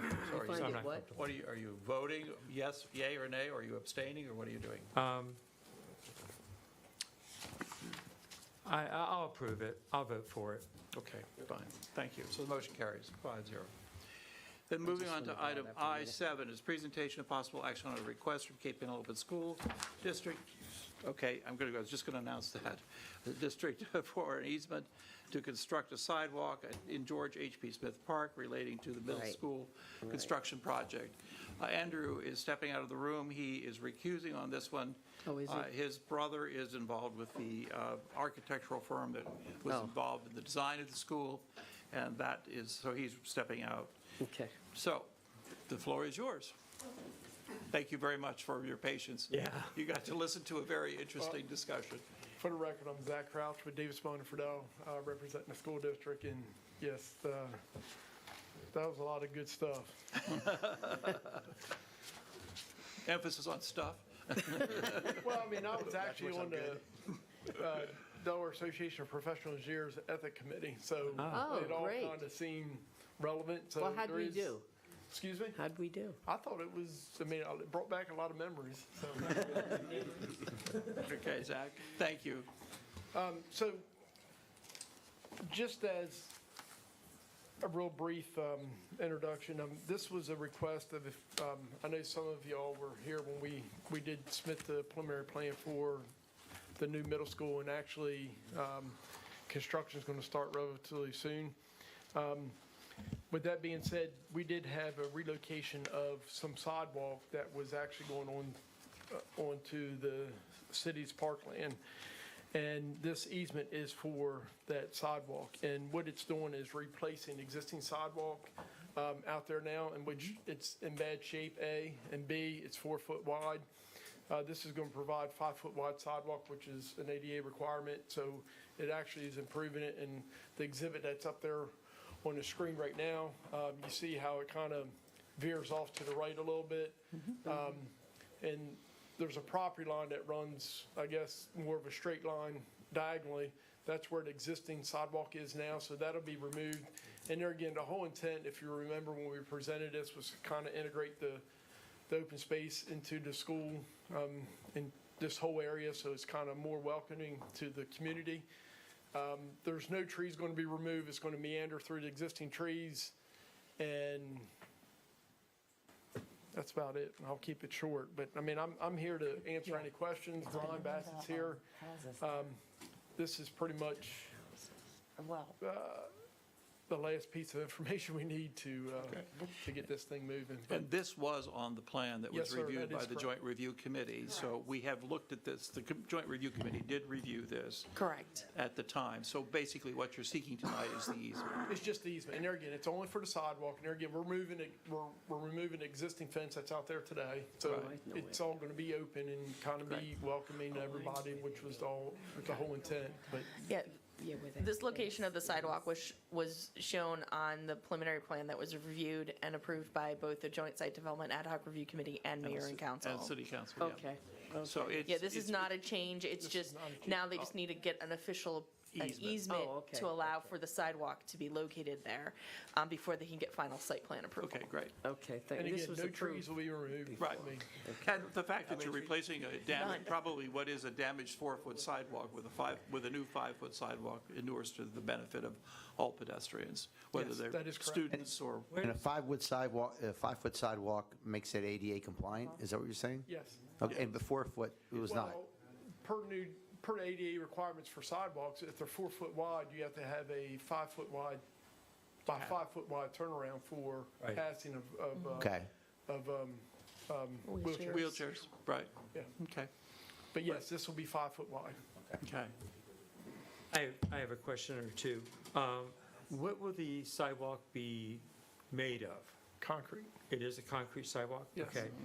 It has to be a hard surface. Correct. Yeah, sure. Right, so a porous material is not possible, is that correct for this?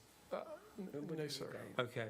It could, no, we're not even going to get into, that's very, very, Expensive. very expensive. I And understand it's that. consistent with all the other sidewalk that's proposed is concrete. Right. Yes. Okay. The other, I just want a clarification on one thing as far as, my memory is not good on this particular detail.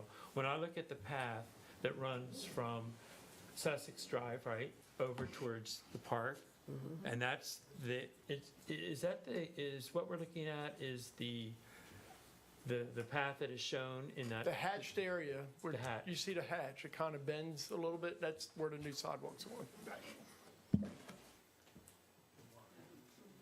I mean, Okay. I just, she's going to, okay. Yeah, somebody's We're going going to to, we're point going it to out. point it. She's going to, there you go, right there. It's That's a- it. that's it just- right there. It's that. It's that Yeah, that's what I spur there, thought. all the way Yes. along there, Yeah, right? it is correct. Exactly. That's right. Right, okay. And, all right. That's okay, I got it. The only concern that I will this is a procedural thing. I have no problem with this path myself at all. I like the idea of a path, and a 5-foot wide path is wonderful. The only thing that I am mindful of is that this path is going across a park land, right? And our park commission hasn't commented on this. They haven't been given a chance Well, to comment on it, have they? Just like Janelle, we went through it went through the whole approval process. I mean, we're just tightening up an easement. I understand. But, is that correct, Janelle? It did go through Parks and Rec? No, this did not go through the Parks and Rec Commission. Typically, this is not something that a site plan does not go through the Parks and Rec Right. Commission because it's a site plan. So it went through the Joint Site Development Ad Hoc Review Committee, which is a combination of Planning Commission and H Park, and they also looked at the landscape plan to make sure everything was okay, and then it went through Mayor and Council for consideration. Right, and I remember that. I remember that well.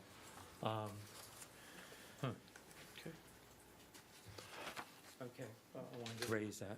Okay. Any other questions from the table? No. Is there a motion to approve this easement, the granting of this easement? Sure, I'll make that. I'll make a motion to approve it. Okay. I'll second Motion that. from Khalil, a second. Yes, I'll second. Thank you, Carolyn. All right, we have a motion and a second. All in favor? Aye. Okay. Thank you very Thank you much. very much. Zach, thank you for your patience, and glad we provided you some opportunity to rethink things about bias and ethics. Thank you. Okay, great. All right, Andrew, I think we're ready to go on. Thank you very much. Oh, this is a lease. Moving it on to The lease. item I-8 is a discussion and possible action to approve a lease extension on 109 West Canal Street. This is a lease extension, and I think this meets all the regular requirements, Glenn? It does. Standard lease extension, Mayor, by right extension. Right. Okay, well, that takes care of that. And we've looked at, there are no significant encroachments, is that correct? Encroachments on the lease extension. As far as like improvements, is that what you mean? Yeah. Right, Yeah, there's, Yeah, Okay, as far as structures, that's yes, correct. right, okay. Okay, there is the trash enclosure. right, a trash Correct. enclosure, but nothing else. Correct. Right. okay. And the plant material is something that is easily Right. removed. Right. Okay, But, yeah. are there any questions from the table? No.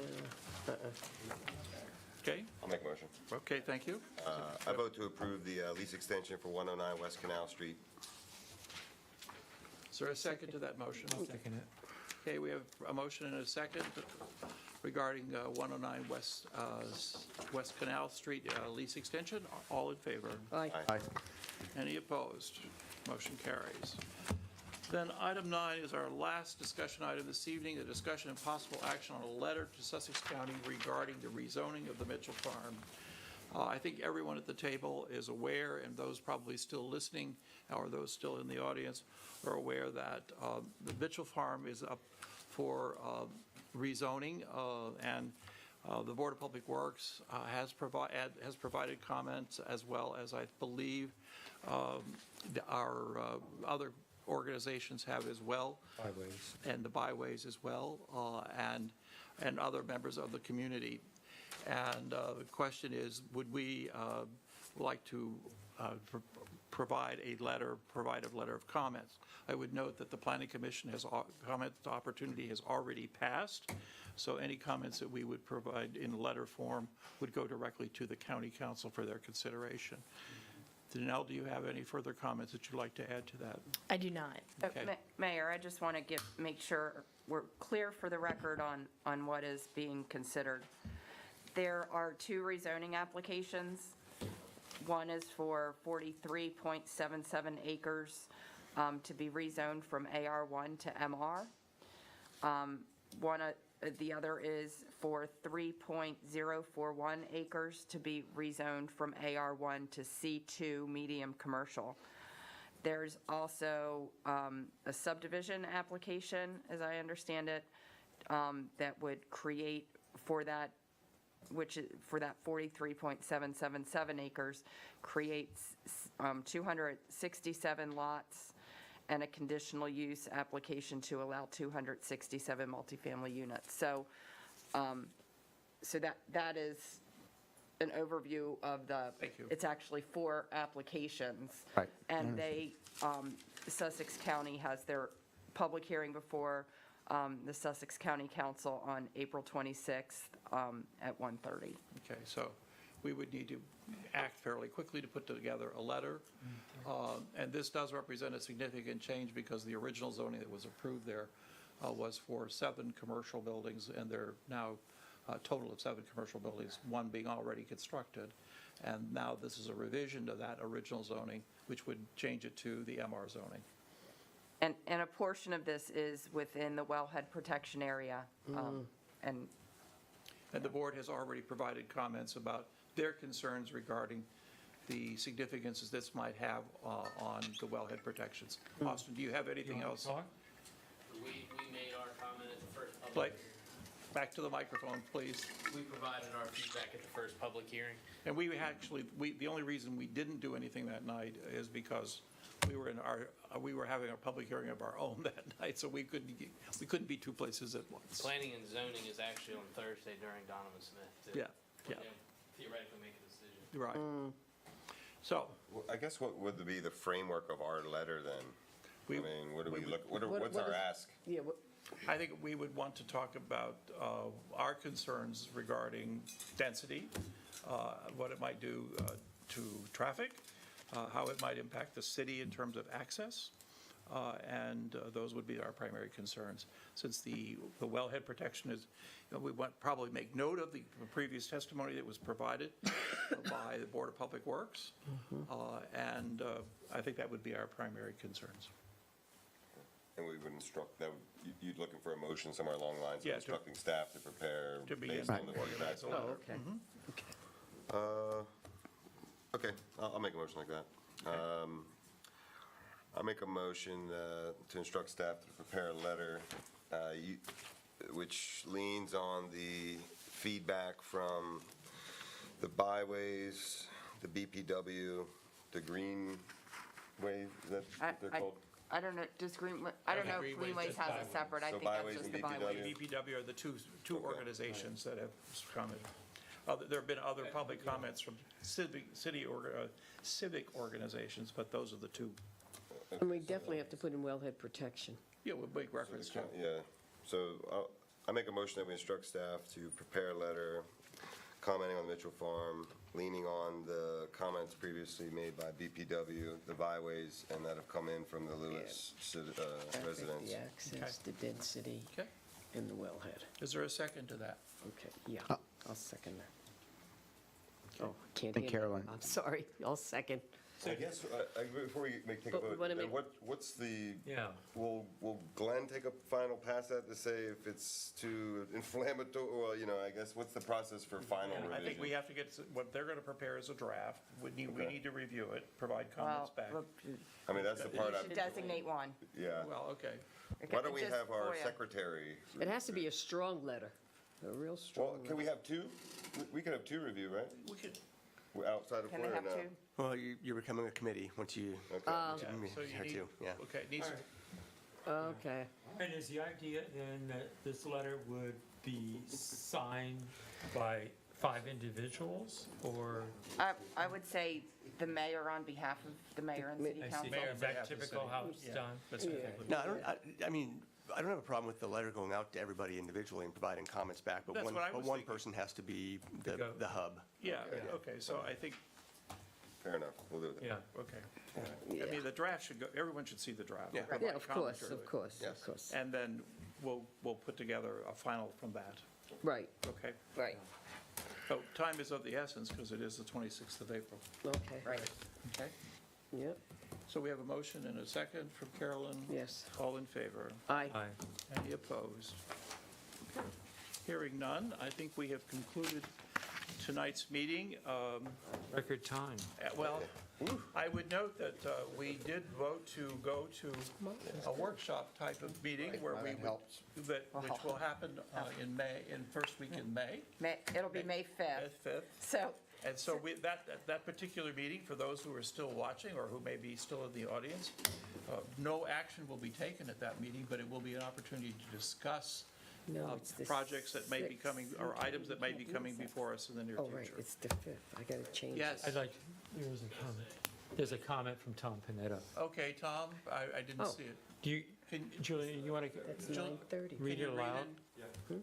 Tom Panetta says there is also a pending application for the cottages at the village which went through plus and have not been heard by the county. Okay, so that's a county, and we'll want to comment on that as well, but that's coming up later. Okay. All right.